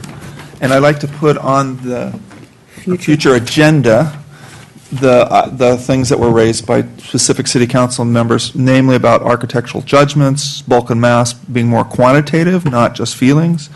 And I think that was pretty much the 2 items that they met. Oh, I know, the other thing was about traffic, that we have traffic in our name, but yet we do very little traffic things. And I did mention to every city council member that so far, there's only been 1 item that the PTC has ruled in one way, and they've decided a different way, and that was the 3-2 vote that, on story polls.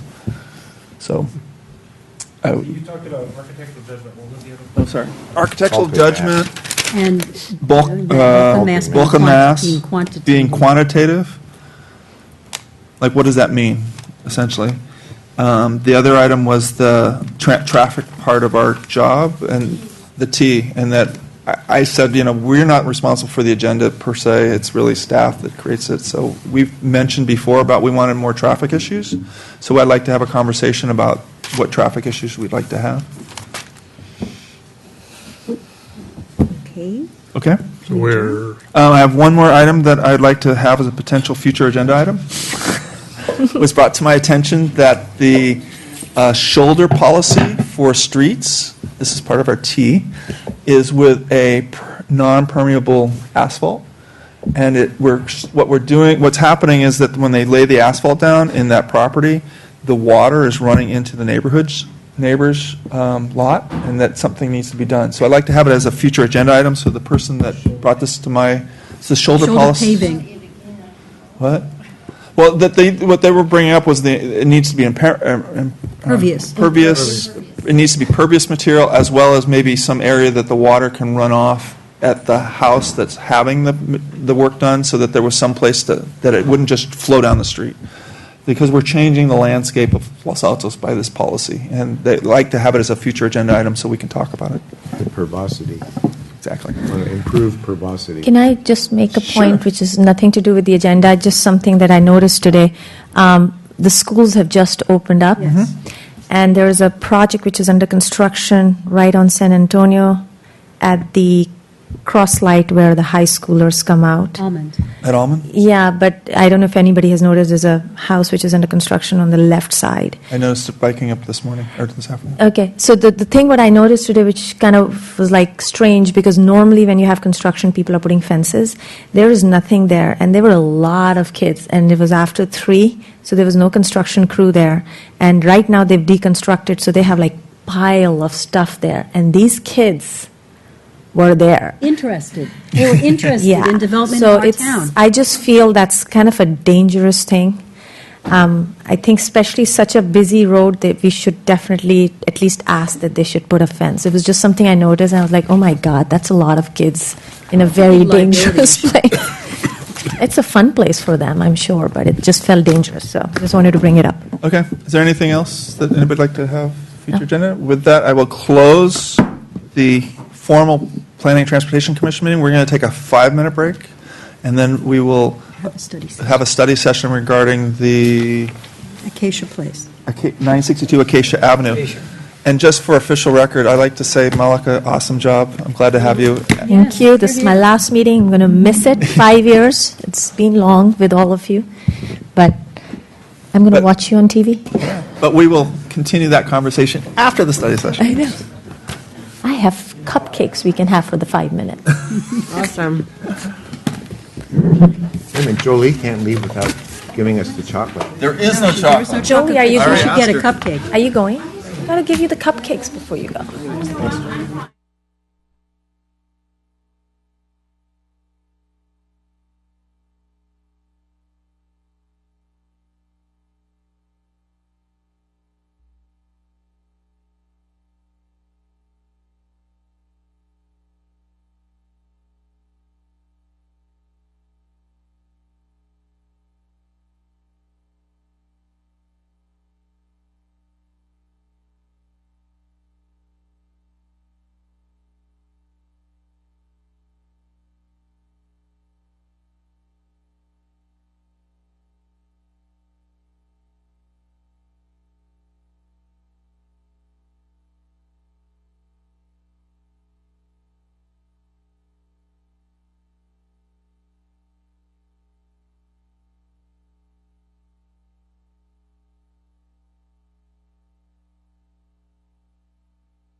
use project with approximately 600 square feet of commercial space on the ground floor, residential storage, parking at the ground level, and 2 residential condominiums at the second and third story.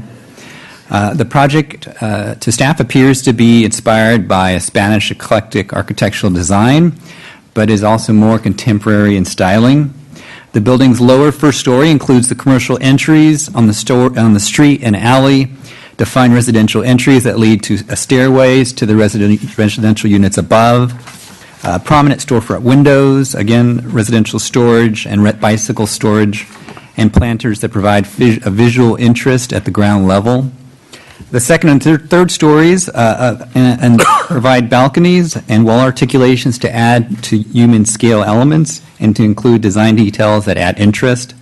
The large proportion entry elements help announce the entries to the street and to vehicles, and the balconies signal habitation and enliven the street. 2 commercial parking spaces are located along Acacia Avenue, including one ADA disabled space. There are also 4 additional parking spaces along the rear, with 1 visitor space which is intended for both commercial and residential use. From a staff perspective, the Commission, we hope, would consider the following issues. The issue of massing and scale. Staff does believe that the building uses relatively low plate height, which helps to minimize its height. However, the 3-story massing will be relatively different and may appear bulky, with the adjacent sites being vacant and the overall nearby properties being 1 to 2 stories. The detailing of materials, staff believes that due to the type of architectural style that they're proposing, the design may benefit by recessing the windows, using differentiating materials, and just higher quality materials for the structure. In regards to landscaping, the proposal is requesting to remove all the trees on the site. A project of this scale typically does retain mature trees if possible on the site, and so staff is recommending the retention of trees if possible on the site. Sidewalks, the plan does currently lack a sidewalk plan. The engineering division did recommend the incorporation of sidewalks, which will be incorporated in the plan. And consistent with the specific plan, they would need to be a minimum of 5 feet in width. Parking, the parking space along the alley, staff is concerned lacks proximity to the actual commercial entrance, even though there is an entrance along the rear, along a walkway along the side of the building. It may be difficult to use. However, staff does believe that it may be possible to dedicate the space to employee use, which may be beneficial. Ground floor storage, there could be concerns with the use of the residential storage on the ground floor, which is typically not permitted in the district. However, the facilities would provide an opportunity for Class 1 type storage room facilities for bicycle storage, which would be beneficial and may contribute to alternative modes of transportation within the district. This concludes staff's presentation, unless there are any questions. And I have some questions. I don't know if anybody else does. Do you have any? Yeah. Go ahead. You fire, turn your microphone.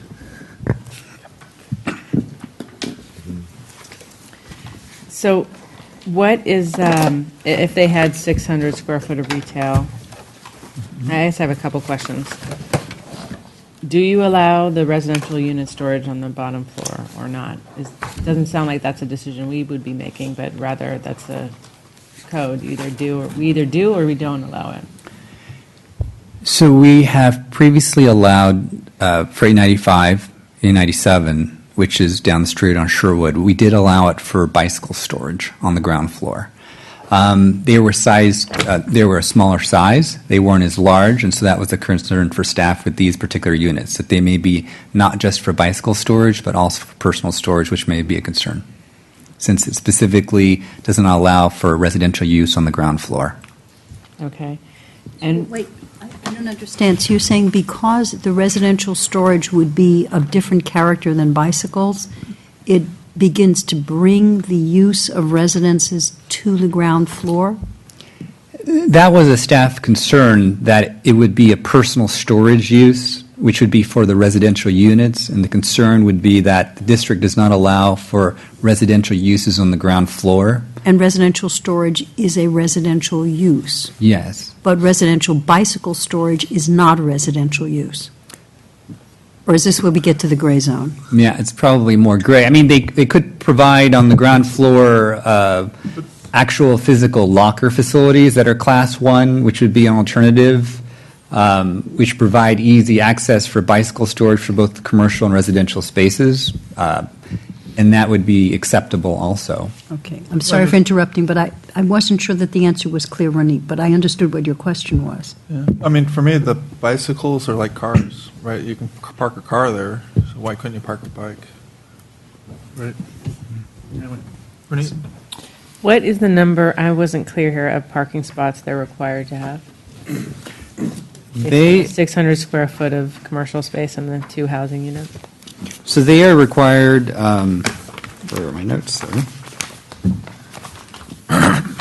So they are required to, the project meets the minimum parking. They're required to have 7 spaces, a minimum of 3 retail spaces, including 4 spaces for residential. As permitted by code, the one required visitor space for the residential use may be provided in the mix of commercial space. So it does provide the minimum 7 if the commission does allow them to share the visitor space within the commercial mix. So if the residential guest parking was used for retail, then they would meet it? Yes. Is that, are we consistently applying that, that rule or calculation to other projects in the city? Yes, 895, 897, just down the street on Sherwood, shared visitor parking space also. Yeah, and the code does... Precedent for it in the town. Yeah, the code does specifically reference that you can look at mixed-use projects and look at the synergy where it's appropriate to allow for crossover in parking use. So I'm curious, how do you, when are instances where you think it's appropriate versus not appropriate? I mean, how did you make that call in this case? So, for example, if you have a mixed-use residential and office building, generally your demands for visitor parking tend to be more in the evenings and weekends. Office use is 8 to 5, Monday through Friday. So you could look at rather than providing separate visitor parking, using the parking for the office to also provide for the visitor parking. And it's something that would be evaluated and ultimately ruled on by the commission and council. But the code does allow for that rather than providing additional parking specifically for visitor, but using the same parking for both uses when appropriate. Got it. I also heard you mention that there was some street parking. I thought you said there were 4 street spaces, no? No, there are 3. 4 residential spaces along the alley. Got it. Okay. Jerry? You know, I always look at new developments through the eye of a developer, and is there a reason why you would insist on having retail on the bottom floor? I mean, who's going to move there? It's, you know, the location, it's isolated. I can't think of a tenant in retail that would say, oh my God, what a great spot to be. It's right next to Larry Chu's parking lot. He's not going to make that go away because he needs it for his restaurant. And, I mean, there's enough hair salons and nail salons already on those streets. Why couldn't we, if it were me, I would recommend making it all residential. I mean, it's a house now. It's not retail now, right? Isn't there a house there? Isn't that what's there? So is the question, what's the zoning for that property? Well, the question is, do we even, no matter what the zoning is, can we do something about looking at changing the zoning? Is it such a big deal that, do you have to amend the general plan? The answer is, it is a big deal. You have to amend the change general plan to zone. do it? You wouldn't have to amend the general plan, but you'd have to amend the zoning, and there's also a Sherwood Gateway specific plan, and all along Sherwood, there are a number of existing residents that are non-conforming uses, and so they're not allowed to be rebuilt, and the code, it refers to the CN zoning, which is you can't have residential on the ground floor. So And that you was can't have offices either, isn't that correct? No, with the exception, you can have office on the ground floor along Sherwood, but not in the interior such as Acacia. So But that begs, so it's okay to have two condominiums above something that's never going to, I mean, who's going to rent that spot? I'm curious to know what the Can we look at applicants- practicality? Yeah, I'm just curious to see what the applicants If I later was the on, applicant, I would be, what is their thought I would be process. But the applicant gets to speak after we Right, finish right. So asking let- our is there questions. questions to staff that you'd like to ask? Well, so I would also like to interject that the purpose of the study session is to focus on design and limit discussions about policy, zoning, and those type of regulations to when Thank the you. project moves forward. And this would actually be a separate discussion I know, it's about hard for me to shut my the Sherwood mouth. Gateway. He's So so Jerry, is there tactful. anything else that you'd like to ask staff as a I question? have a question. Well, I'll get there. So they're going to be roughly 1,000 square feet, right? 600. Because it's like 40 by, so there's going to be 1,000 square foot condos, is that what they're looking at, something like that? Okay. So, That big? any other questions? I just Ken, wanted do to you have a clarify question? what Zach said, which is the zoning is, you cannot have residential on the first floor. That's what I'm You hearing. cannot have office on these interior streets in Sherwood Triangle. You can only have retail on the ground floor Yeah, I and got it. residential above. Is that correct? Retail, personal service, and restaurant uses. Thank you. What is this zoned? What's the? CN? CN? But it's Sherwood, CN. but Sherwood Sounds Triangle familiar. specific. So there's a Sherwood Triangle. Within the CN, it does carve out a couple special areas where office is allowed on the ground floor. One is along Sherwood Avenue, and the other is down in Woodland Plaza, an existing commercial building. Right. One follow-up question. Did we notice any neighbors? I mean, do we have a No. sense of whether neighbors For a study object to 3 session? stories No. and 30 feet or For studies? residential on first The floor? neighbors weren't noticed. The study sessions are publicly noticed.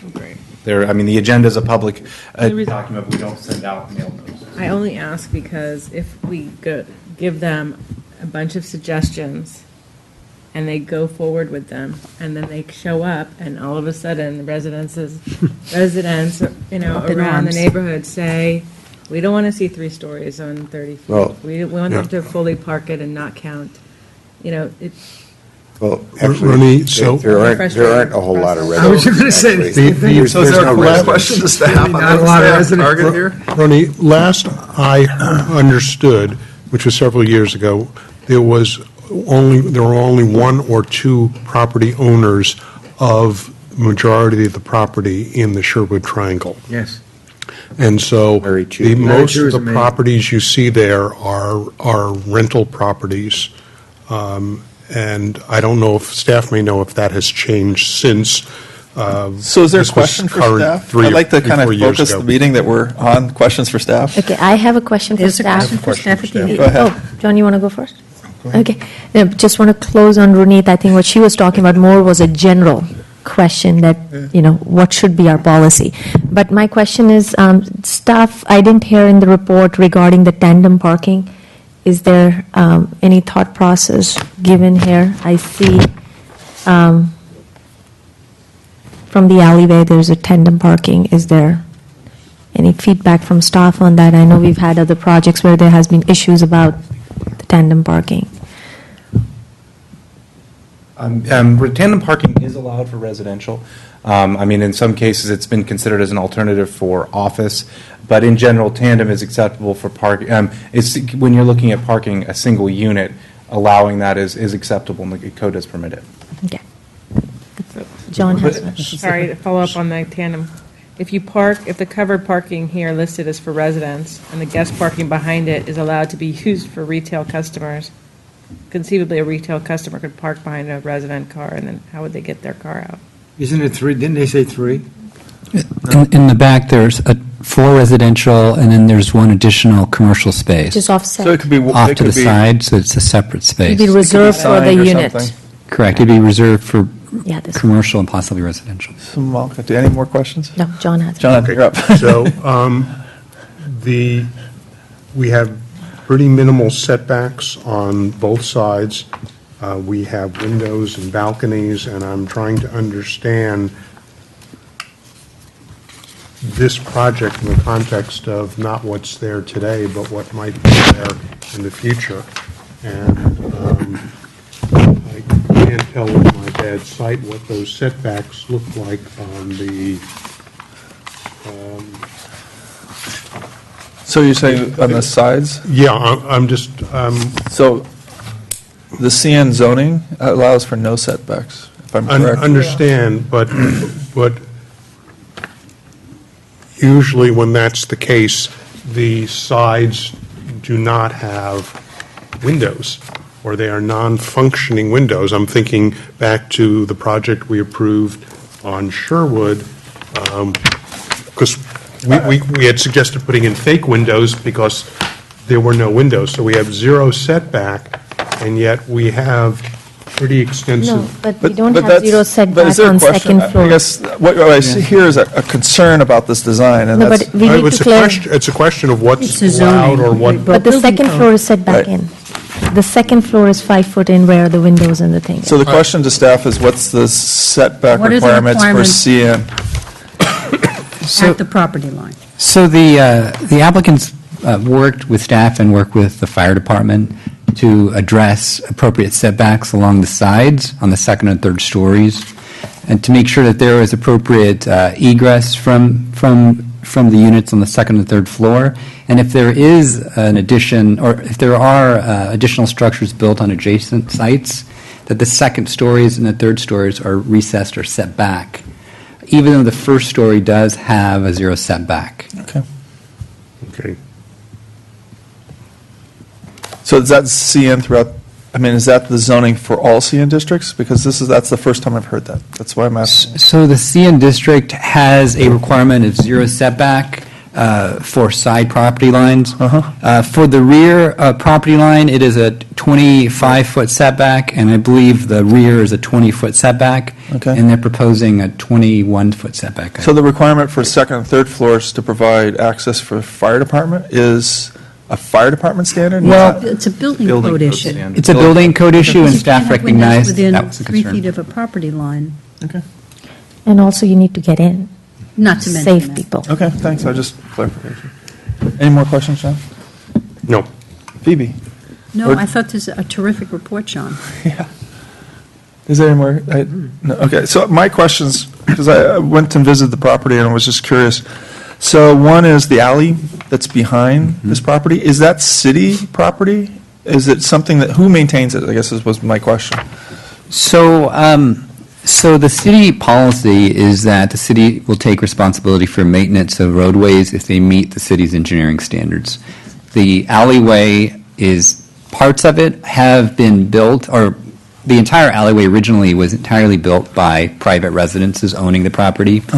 Over time, portions or segments have been updated to meet certain standards, but the entire section is not meeting the standard. This particular property, the alleyway in front of it doesn't meet the standard, but when it gets built, or if it does, then the engineering division will require improvements to the alleyway, and at that point, it will meet the current engineering standards, and then it will be required to be resurfaced and maintained by the city at that. And then parking along that alleyway? That's, because that's the other thing I noticed was the cars parked along the fence lines, and if there's going to be, residents coming and going out of this area, I'm concerned about width and parking requirements and things like that. So the city does not restrict parking on the alleyway, but functionally, it is a narrow alleyway. Staff wouldn't support additional parking along the alleyways. It just wouldn't work for through traffic and parking spaces. Okay. And then my other concern was the power lines that are in front of this building. Are those plans to get buried, or is it going to exist the way it is? So on the project, the power lines in front of the building would be buried, and any of the lines would connect to the nearest adjacent pole. Okay, because that is the end point in front of that building, and then Jeff Armando Willie's and one across the street all run their power from that pole. So those will all be buried. And then the next adjacent line is down the street on Acacia. No, the expectation would be that the utility lines or power lines from the structure on Acacia would underground to the pole. I believe there are 4 or 5 businesses or sites that connect off the pole. There wouldn't be an expectation from staff to require the applicant to pay for the undergrounding of the adjacent property. Okay, so that pole will stay in place. That pole would stay. And then the other question, you mentioned this, is there a sidewalk that's planned along Acacia? I mean, there isn't currently one, and I didn't quite understand from the specific plan. It's a recommendation. So there is a recommendation or condition, which they will be incorporating in the plans when they come before you, Right. that requires The addition of improvements to both the alleyway, new alleyway roadway, improvements to the roadway, new curbs, new gutters, new sidewalks, new aprons that are ADA compliant. And the other thing that you mentioned were the trees, but I noticed all the trees were pretty low hanging. Like, I don't know how you'd keep the trees there. Well, have you looked, I mean, I'm just curious if you've thought about, I mean, it's not like it's a big cypress that's huge, right? It's more like they're all low-growing trees. Except for the pond. I think the concern with staff was that they weren't itemized and it wasn't clear, as they should be in the site plans, the size, the type, and the health of the trees that would provide the commission the ability to kind of make those determinations. Okay. So I just have a follow-up question on your question. So one is that they would be providing the arborist report when the project comes That's typically an expectation. Right, okay. And then just out of curiosity, we talked about the alleyway. So did I understand it right, that every project, if that portion of the alleyway works, so does the city kind of avoid everything in the middle and come to that portion and takes care of it, and then, I'm just curious. Because if you go back behind it, I know. it's scary. I didn't want it to go behind it. That's a good thing you're off the commission next week. I mean, I'm just asking because logically, it's just such a small road that how do you maintain it in patches? Yeah, And just off the record, we'll probably figure out a way. The engineering departments, in speaking with the engineering division today, their expectation is that the roadways have to meet engineering standards before they will agree to maintain them. Examples, the amount of asphalt and the thickness of the asphalt has to meet the standards. The type of foundation for the roadway has to meet their standards. And some of the roadway of the alleyway is just gravel. They're not finished, and so the city wouldn't take responsibility upon themselves to maintain those roads. It's future agenda item. That's all it is. We are the T, so future agenda item. So with that, any other questions for staff? Then I'll give the applicant 10 minutes. Yeah, you have 10 minutes to speak your... You don't have to use it if you don't want to. You don't have to use it if you don't want to, I mean... You can give the Gettysburg Address. Richard Haro address. Well, I haven't been before you guys in a long time. It was my pleasure to be here, to be able to do a nice project. What's your name and? I was Richard Haro. My address is 2150 Mangian Way, San Jose, California. I live out in the hills. I got a beautiful view of the valley. I love it out there. That's where my office is, too. We got this property. We tried to combine it with the next properties. We asked both sides, can we do something? Let's work something out. Give us part of it, a little bit of it, anything to make this better. And this is what we got. I have made, I think, 4 preliminary applications to the city, starting with all residential right down to the ground, with a drive-through parking through one way, through in and out on the other side with an elevator and a bunch of other stuff, and got to have the commercial on the bottom. So to answer your question, we tried. It doesn't fit the criteria, it doesn't fit. We know the rule, we just try, So it's 600 square feet is minuscule. And so we try to put everything in it to make this a viable, usable residential space as well. So we have parking, big parking garage underneath. I have storage, even though it's only for bicycles. My daughter, she's the age of the people, you buy this nice place and want to stay in there. She's got a canoe. She's got backpacks. She's got 2 bicycles, one for the street, one for mountain bike riding. And she needs a little place to put, her baby stuff that's the baby's coming, that she doesn't have to lug upstairs every single time. So we don't have an elevator because we don't have to have one. It's only 2 units. Okay? So the design, I'm trying to do the best I can. I've been accused many times of designing from the inside out. This is one of the ones where we actually have to design from from all the rules. We have to have 30-inch balconies so we can put up a ladder at a 75-degree angle. Got to have 3 feet from the property. I got to have a 7-foot walkway down one side of the property. To have windows, I have to be 5 feet from the property line. But I have to have a 30-inch balcony. I have to have spots for the air conditioners, the heaters, the water heaters. I can't have any rooftop equipment because I want it to look really nice. So I have air-conditioned units in the back, shielded. We have pavers for the walkways. We have landscaping down the side. I put a concrete block wall facing the parking lot because nobody wants to see a parking lot. On the upper balcony, the part that's on the property line, we have a 5-foot space to put a chair, to be able to stand out, put a plant, put a garden, anything you want. All the balconies are there so that people can walk out and, again, have a nice view. It's nice to look over the treetops around you, even if it's a parking lot, even if it's something else down the way. You're still going to be able to see. This lot has a good view of the north, has a good view of the west and south. So the property is going to be very, very nice. Spanish Eclectic is what I was going for. I'm glad somebody recognized it. And, we can always decorate up the railings a little fancier and do the corbels maybe out of some carved woods or something like that.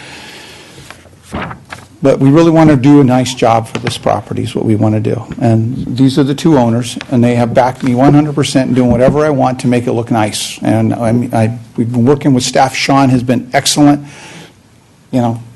Everybody's been really well helping us out to get a design. And Public Works worked with us, Fire worked with us. Everybody's, put their 2 cents in, and this is what we came up with as a team. And I'm real happy about that. So, any questions I can answer? Any questions for the applicant? Nope. So help me, Zach, what's next? Well, you have to ask, does anybody public? Oh, is there public comment? Is there anybody here with public comment? No, I guess so I not. will close public comment. All right. So with the study session, there's no action taken. What this is an opportunity for the commission to weigh in on the design only, and give the applicant direction so when the application comes forward, one, there's more agreement as to what the expectation is, and ideally, it's closer to the product you're looking for when it comes back for formal consideration for the Planning Commission. So with that, Malta, would you like to start this? Since you're the soon-to-be departing. I know, so I don't know how that would help. That's a bad way to. Yeah, I know. I don't know how that would help, but I have a little bit of a conflict on this one. I'll be very honest. I would like to suggest a few things That's what more right? on the design side, but the conflict I have is the location where this project is. And as Jerry mentioned, the viability of it, I know we're not looking at that, but I want to look at it from the economical side of things. And I know that's, again, not something we should look at, but I can't help myself. My concern is I feel that it is a tight site. I think the designers have done a great job of trying to make it work in a very small space. And I know, the 5-foot setbacks and 3-foot setbacks, that's a norm. You have to do it. There's no way around. In a way, it's a good thing that they made you do it now rather than going through the whole exercise and finding it out at building submittal. So overall, I looked at the layout. It's difficult, but they've managed to work it out. My concern is when I look at the building, it unfortunately reminds me of the one project on First Street that is concerning once it's finished. Having said that, of course, it's a study session. I know we don't have the materials in front of us. I know the details haven't gone into the building as yet. But I want to make sure I point it out that the things which are kind of jumping at me, and I'll just focus on the elevations. I'm not focusing on the internal. That's not the preview. If you want one bedroom in the entire floor, that's your call. The concern I have is I know you can't have too much overhangs because of the property lines and the restrictions on that, but I would like to see a lot more details around the windows, around the guardrails, the doors. I know on one of the elevations, which is left side, south elevation, I'm sure it's a drafting error, the doors are shown as solid. I know that's the doors behind, so that's a dashed line. But that wall does concern me. I know it's at the property line. I know it's better for the residents. But looking at that wall, that whole area, if we have this opportunity with this project to improve it and hopefully convince your neighbors to do something better, I think that wall needs to have some articulation. I personally don't want to give a guidance on what that articulation should be because this is not a downtown visible site. So I know cost would be a big constraint, but I really would like to see something on this wall so it doesn't look like you're just shunning off the world and everything is great on this end. The detail of the guardrails, I think, is going to be very important when you come back to the Planning Commission. What's the material? What's the design? With the building, which is this tight and so full on the site, I think it's all in the details. So the more detail you can come back with to Planning Commission with the materials and to fancy it up, I think that's going to help quite a bit. I'm looking at the trims around the windows and doors, also the gutter details, and those things can make a huge difference, as you probably know. I know in the past we've had this discussion of stucco and the stucco finish and how many variations there are. I don't think we can control it, what's proposed and what actually gets built sometimes. I would highly recommend that it's not a cheap blow-up stucco job. I mean, I know we'll have samples, but if it can be, because this building is all stucco, I don't see any material, variation in there.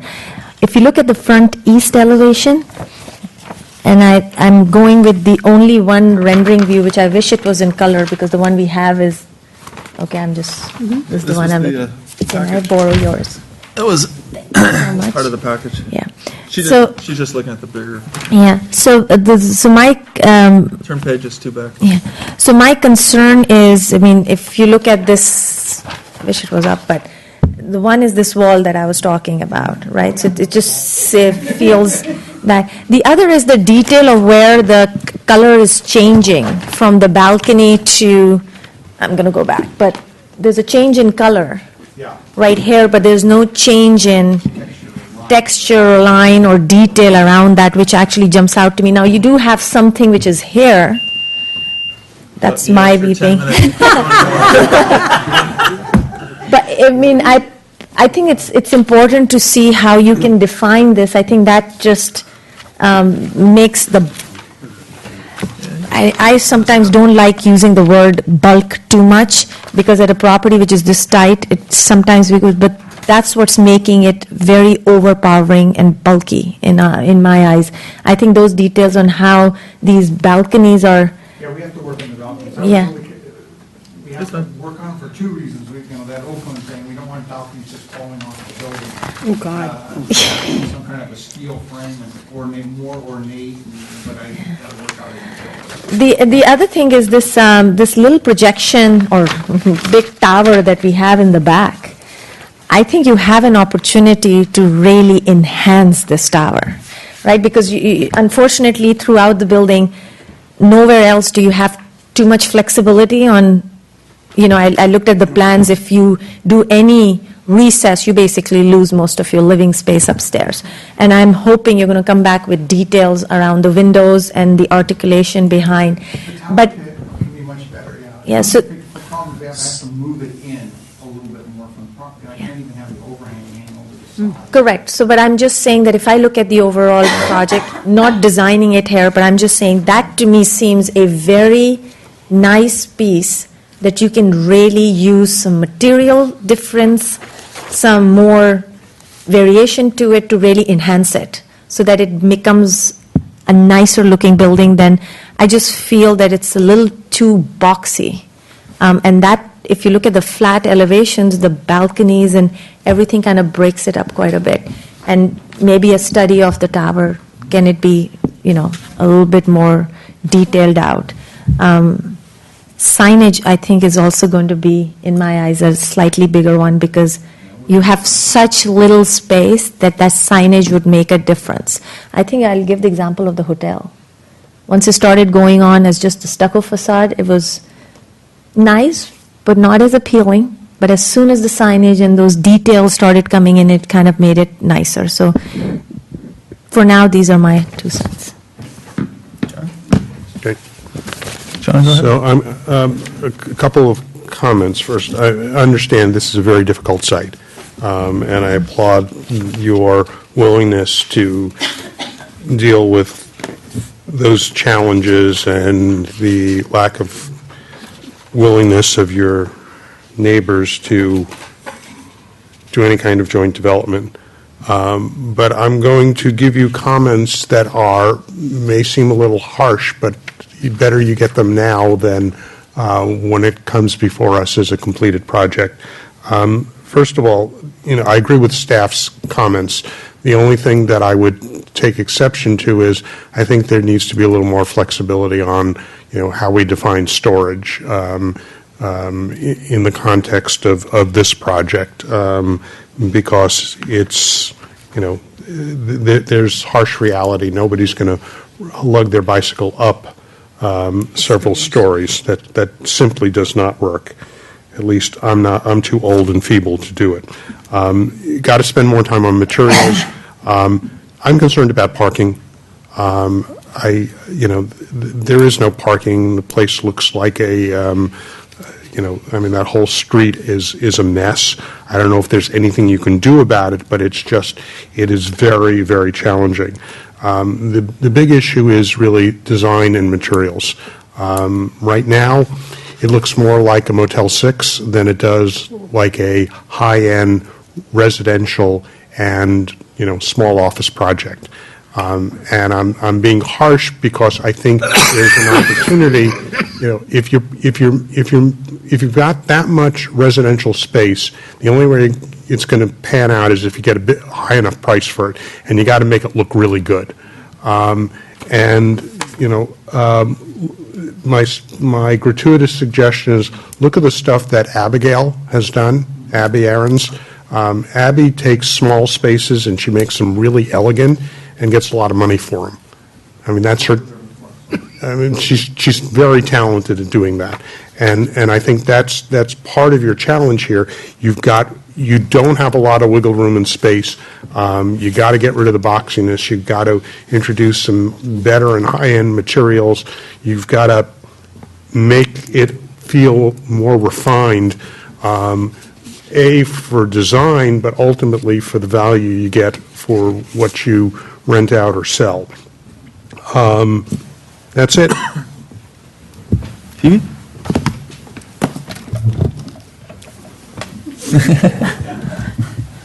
So I think this is a very difficult site, and I think you did a really good job. And I concur with pretty much what everybody said. I'll just say it differently because I'm more diplomatic. You are. I tell people to go to hell and they look forward to the trip. It's sort of my favorite line. So our concern is that, in principle, you've done a really good job. You've broken up the mass and bulk. You've given a good order to the windows. You have an underlying style which is identifiable. That's a good thing. We have been burned before where when Burge Clark does a building that's Spanish eclectic, there was a lot of money. Actually, this is a sidebar. It's litigious when you have commercial contracts. In the 70s, when the property was worth $30,000, people weren't going to go to a lawyer. When the property's worth $3 million, that's why the contracts are so big. When Burge Clark was building, it was a lot less expensive, though I think it had some basis then for putting in Talavera tile and the heavier duting of the clay tile roofs, all those good things. But we've been burned before where the windows weren't really good enough, the stucco was skip trowel, a lot of stuff got lost. That's clearly not your intention. So we're just going to reinforce. There is a project at on Tyndall at Cuesta that's sort of Spanish eclectic. It's a series of, I think, 3 or 4 condos. It's all in a plane. A lot of it is done with color, very small shifts, good detailing, not a lot of expensive detailing, but it's very effective as a design. I think particularly Sean was correct that the windows not only is it the selection of the windows, which Title 24 and Green Building are going to get you nailed on anyway, but the windows should have more character because they are the thing that's going to define this. And if you want to put in tile inserts or something that's inexpensive for that's character, that's fine. One of the things that I was looking at, I agree with Malka that the tower, you've done a really good job of pulling out elements to keep this from being boxy. And I want to point out to the commissioners that we've seen projects where the entire volume was full from soup to nuts in every corner, and we had a lot of difficulty. Here is a project where it is very full, but a real care has taken to pull things back and take advantage of the fact that the fire department wants you to be 5 feet away if you have a window, and made it work. So I think that taking to heart what staff has said, particularly about the character of the windows, how they sit in the wall, if you go to a thicker wall so you get the insulation you're going to need, you can actually recess the windows in, and that will help a lot, and you won't lose the space. I think you know what you're doing. Go to it more. I'll start. Jerry? The other way? Okay, yeah, my main focus is on the windows. You know what we do with old apartment complexes when we renovate them is we call it pop-out. I don't know what you guys call it. Where you vary the depth of the windows, and just doing that on an old 70s and 80s buildings, completely changes the look of the building. So that would be my main thing, because you've got limited stuff to work with. So you've got a bowling alley and. The idea, I like the Colby windows that are a wood sash window, they come in different colors on the outside, you can get a real nice, any shade of color you want, and we think if they have a stop, you can put it in the inside of the window, so that it's special design. We end with an old looking special, and the walls are all 6 inches thick right now. It could be, a little bit more in different areas, so. Yeah, and people are even starting to use awnings, but I don't. I don't think he can, Something to he's break giving the up. property line, he can't do it, can't do any projections. Pardon me? There are no projections, he's so tight, he can't put an awning Oh, on that's this right. without You being on the can't. property. I can't get you to stick out past the building. Okay, call me crazy. I had to pull the building in 6 inches to get the opening. Could be in the front.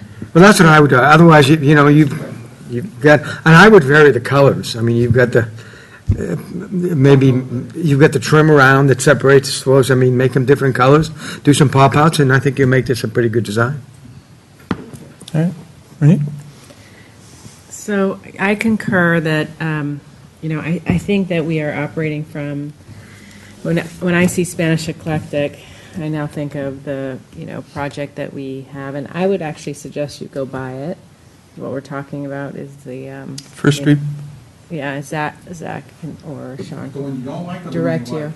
Well, I don't know how we did a tour. It was called The Good, the Bad, and the Ugly of projects we approved. I don't know if this one was considered bad or ugly, but it wasn't considered Both. good. It was one of the least popular ones. It was the least. But on paper, it looked really good. And I would say it actually, I don't think this one, even on paper, is at that point right now. I think it can be, but it's not, in my opinion. I'd like to see material variation. I would like to see richer colors and more articulation and additional detail and more sophisticated metalwork. It looks too industrial. Actually, looks to me like an old building, and it hasn't been built. I don't like this blank wall. I understand that you want to hide the parking, but that may not always be parking. No, that's the firewall, that has to be a solid blank wall if it's on the property line. To have any articulation in there, I can't stick out past the property line. Maybe not articulation, but maybe variety in material or just something to just not make it feel, just blank. And more detail. I almost never say I want to see something more ornate, but this is too bare to feel like it's really Spanish. It has this contemporary vibe, and it's neither here nor there in my mind. I think that you should really flesh out the parking with staff and where they're going to conclude on it, so that you make sure you put in the right number.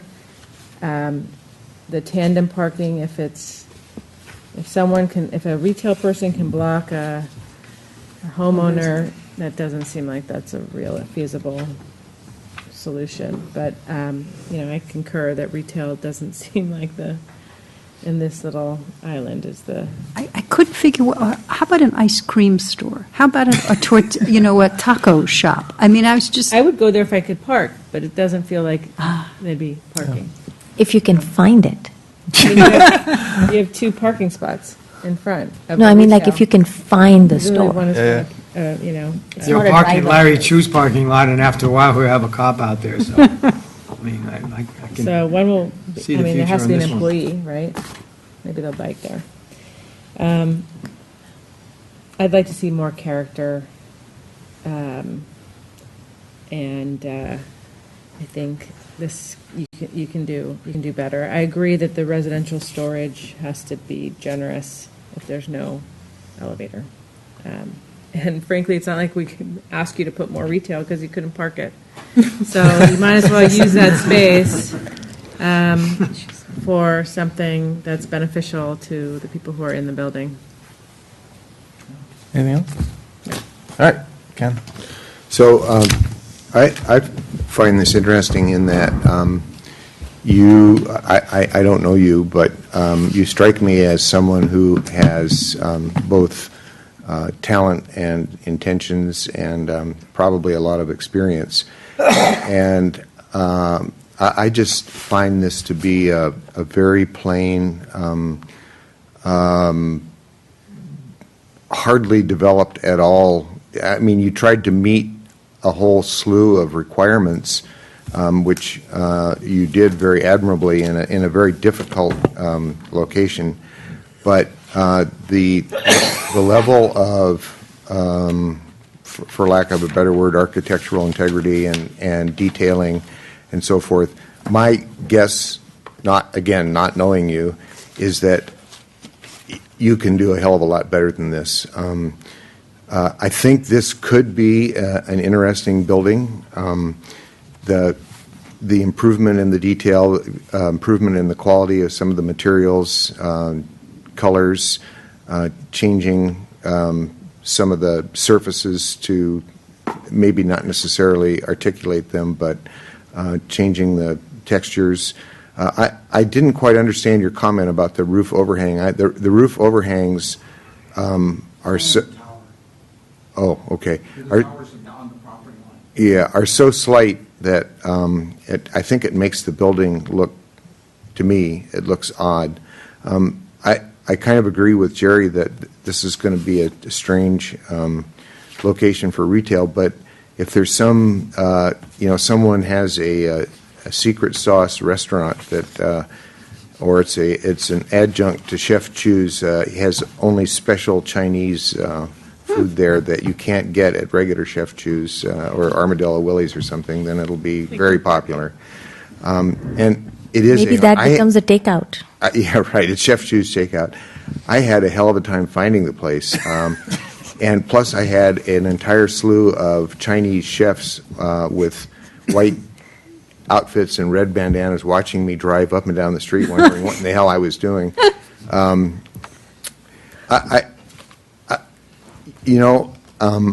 This project can work, and you strike me as someone who can make it work. But the way it is now, it's at least for me is not going to work. Not good enough. It's not good. It's not good enough yet. And I'm betting that there have been people come before us that I would not have said that to, but I think you can do it. I don't know that we struggle between giving too much design advice, which we're A, not qualified to do, and B, we're not supposed to do, versus not telling you enough, and then you leave confused, like, what in the hell was it they wanted us to do anyway? So, and since I'm not an architect, I can't tell you what the right answer is. But I just know that you can rework this in a way that brings out more quality and it is going to make it a better building and still meet, I agree, very tough requirements. Anything else? Yep. That's it? That's yours?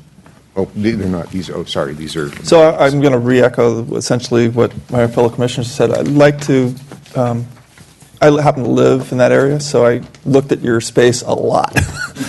The building, which was the old animal hospital on First Street, is something that we're all concerned. You heard that. The building that's across the way from yours, 960 San Antonio, is one that we thought was spectacular. And I would like to see, in this building, it's like me in a kindergarten room. It's going to stick out. It's the first three-story building. Everything else is one story around it. I don't agree with the building that's right behind, or right across between you and San Antonio that's got a lime yellow on it. I mean, I'm like, oh my God. Anyway, I'll stay to the point. But my Out of point is context, we're going to look at that it. it would be great to tie into 960 San Antonio and to try to start creating a vision for this area. And you have that opportunity.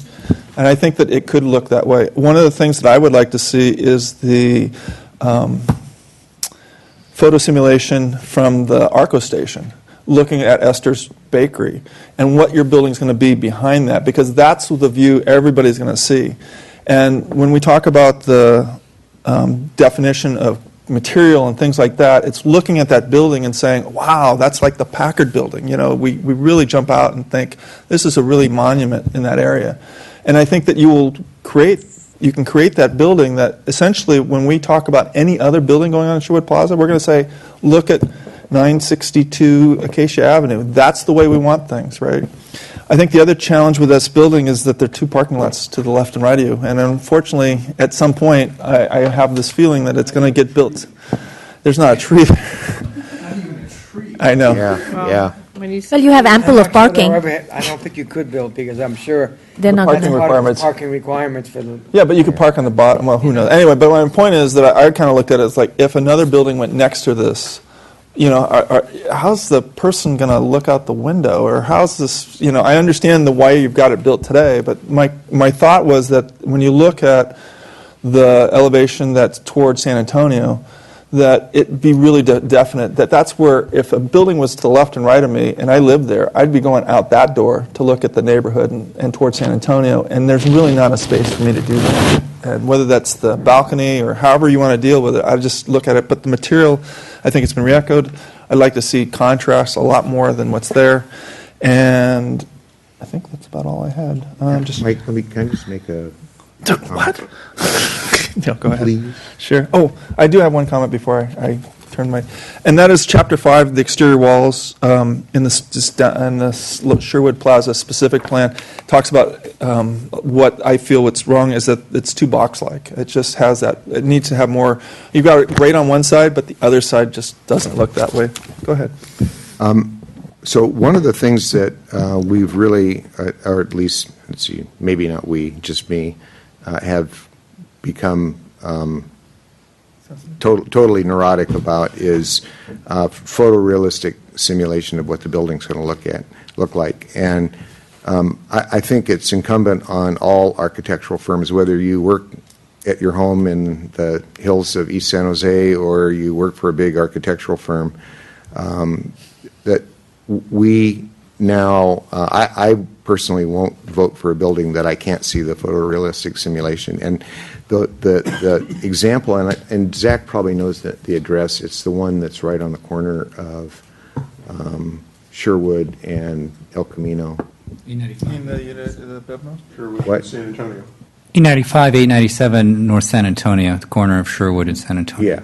Yeah. That was my project.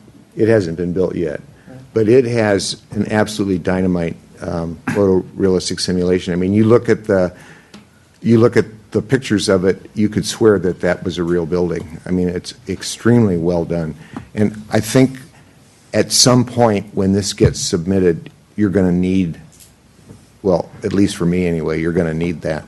Because we can't, it's really hard for us to look at an architectural rendering that's been dolled up with the appropriate, landscaping and strange views and, trick stuff to make it look really good.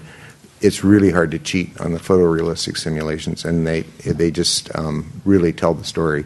So that's just this is a study session. This is just a comment, but hopefully you can include that when you're in the process. But it's the vantage. You're going to have to go up and down again. But it's the vantage point. But it's the vantage points that are critical. Yeah, so it's in context with your surroundings. It's got to be in the context of you. So that's why people are going to see this from San Antonio. They're going to see it from Sherwood.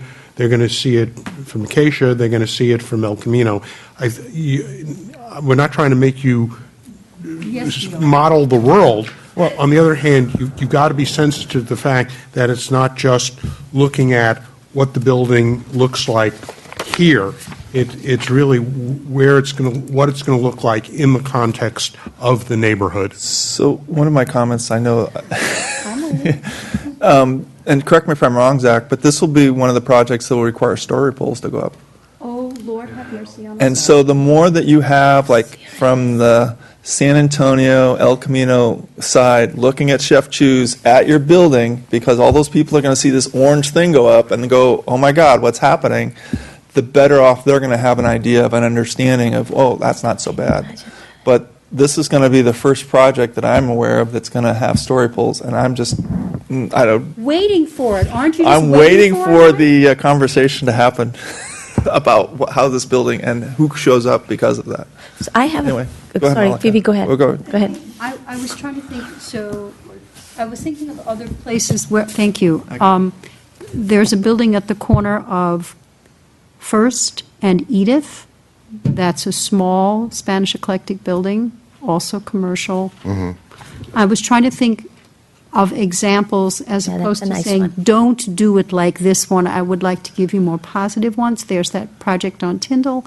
And this is another example of good detailing, taking what in essence is a box. You like the First and Edith one, right?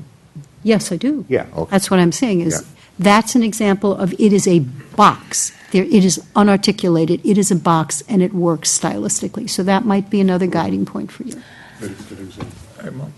I just have a question for the commission. Oh, yeah? Is this a departing comment? No, it's kind of a parting comment. I know that sometimes I know some of the fellow commissioners think that certain things just have to be done certain way. I unfortunately, like Jerry has to think as a developer, I have to think from the other side. I know Phoebe thinks that way also. Certain projects have certain scale to them, right? We're not talking about the massive development on El Camino. We're talking about a 2-unit with a totally unfeasible commercial portion of it. So they're already going to take hopefully they'll make it work. But what I'm trying to say is, I know it's sometimes easy for us to say, from San Antonio, give us a view. From El Camino, give us a view. And a building which is so small, create these. I'm not saying one way or the other, I'm just saying that we should be kind of open and sensitive to this, that certain scale of the projects, I mean, with this speed, even if somebody comes from downtown for a small remodel, already the story poles are going to create a havoc on our commercial district. And if we are asking them to create these, we're going to be making it quite difficult for people to develop, because the cost beforehand is so enormous that some people just won't be able to do it. So I'm just saying we should be careful of, I can understand if you're talking about a context of looking at it from certain angles, but if you're going to ask of too many things, I think it's just too much of a burden on an applicant. Putting San Antonio and El Camino and across from the Arco station, because those are two vantage points that Lokes, you're going to see it, and those story poles are going to go up. And I know, I just would like to have some other context besides this orange thing in the air. So I just want to make sure that as a commission, it's given clear direction that are those the two vantage points, or if they're open to it and do more views, that's fine. And staff may be able to do that, because you don't have to do the full tilt modeling.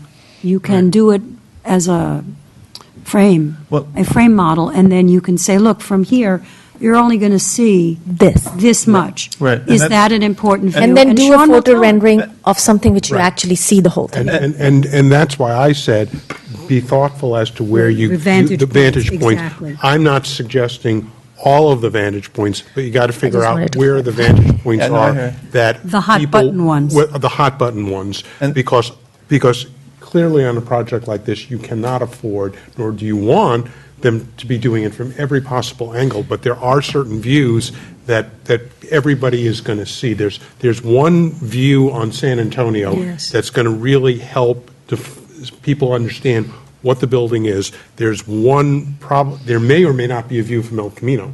I don't know. I don't think so. I don't think there is either. No, And then there's going to be a view from... I spent a lot of time from Sherwood. riding around and looking Right. at all the different vantage points from the tree that Right. was But- down but- the street so to kind of understand what that's this the is going to look architect like. to figure out. Yeah. So the one thing I just want to make sure, because it's a study session, they get the right guidance. They don't come back and say, well, you didn't give us the view angle from this or this.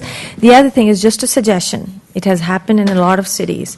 Some portions where the buildings are so tight, rather than guess estimating where to make that view from, because no matter how photorealistic you make it, you don't know the building, so getting the right angle just doesn't work. Sometimes since we are forcing you into this story pole thing, sometimes it's feasible to actually do a quick story pole, get the pictures from the vantage view, and really see where you're seeing this thing so you actually can provide the right angle. So it's just a suggestion. So that's Anything else on this my side of last the? thing. We're on that side now. I'd like to close. You have to put your you have to put your mic on, but you're okay. I'm done. Praneet, you done? Ken? I'm done. All right. Do we want to ask the applicant if they have enough direction? Do you have enough direction? Are you kidding? Do you want more punishment? Thank you very much. I've worked with Sean now for months and the other guy before that, and the other girl before that, that's when people have been there. And one of the things that we've been working on is... Wait, do you want? Yeah, if you don't mind speaking on the mic, so that way the people at home who are watching, Oh, yeah, they're watching. that they can hear what you're saying. Well, I worked with everybody, worked with the staff very well, and, taken all of their suggestions. One of the suggestions they said was, don't do too much before the study session. Right. So my plans don't have more than what we need to see what's going on. Makes sense. I did the renderings. Great idea, by the way. Yeah, so, can I do beautiful? No, I can do beautiful. But I needed to show you what the shapes were going to be, the height Absolutely. was And the gonna be, volumes, yes. that long block wall. Exactly. And I said, first thing we're going to talk about today, the long block wall. I don't know any other way to show it except to, No, you're put it fine. on the You know what? board. That was exactly the right thing Yeah, to do. so I left it, put it all out there so we could take a look at it, so I can get your real comments, because when I come down to it, I want to be able to impress you. Thank you. Okay? I don't want, all my We don't projects hear are that like that. often, do we? If you want to see another one of my How fast projects, can I get which is through bulky, them? Yeah. going to Matilda and El Camino, across from Sunnyvale City Hall. That was one of the last designs I've done. I don't get a chance to do big ones like that, but Silicon Sage took over the project, and they ran with it and finished it off. But that was quite, 15 units, 4 or 5 stories tall, parking garage underneath, big challenges there as well. I love doing the smaller project. We can afford to do beautiful stuff on it because, we're not spreading it over 5 acres. We can put nice stuff on it. We can make nice overhang and great trim and, copper gutters and, all No that really copper, stuff. no copper. I like copper, actually. So. Poison. No, poisonous, yeah, you're right there. I read about that, too. But thank you very much for all your comments. We really need that, and they really need it because they were, so far, this is really questionable for them. They've been struggling. This is a 2-year project for us to get to this, to get to this spot already. So it's been talking to neighbors, talking to everybody else, and now they have confidence to go ahead and forward with the project. That's what we needed to hear today. So I thank you for the compliments, and I thank you for the guidance. Okay. No problem. Thank you, and then we appreciate this. So, do I close the study session? I do close the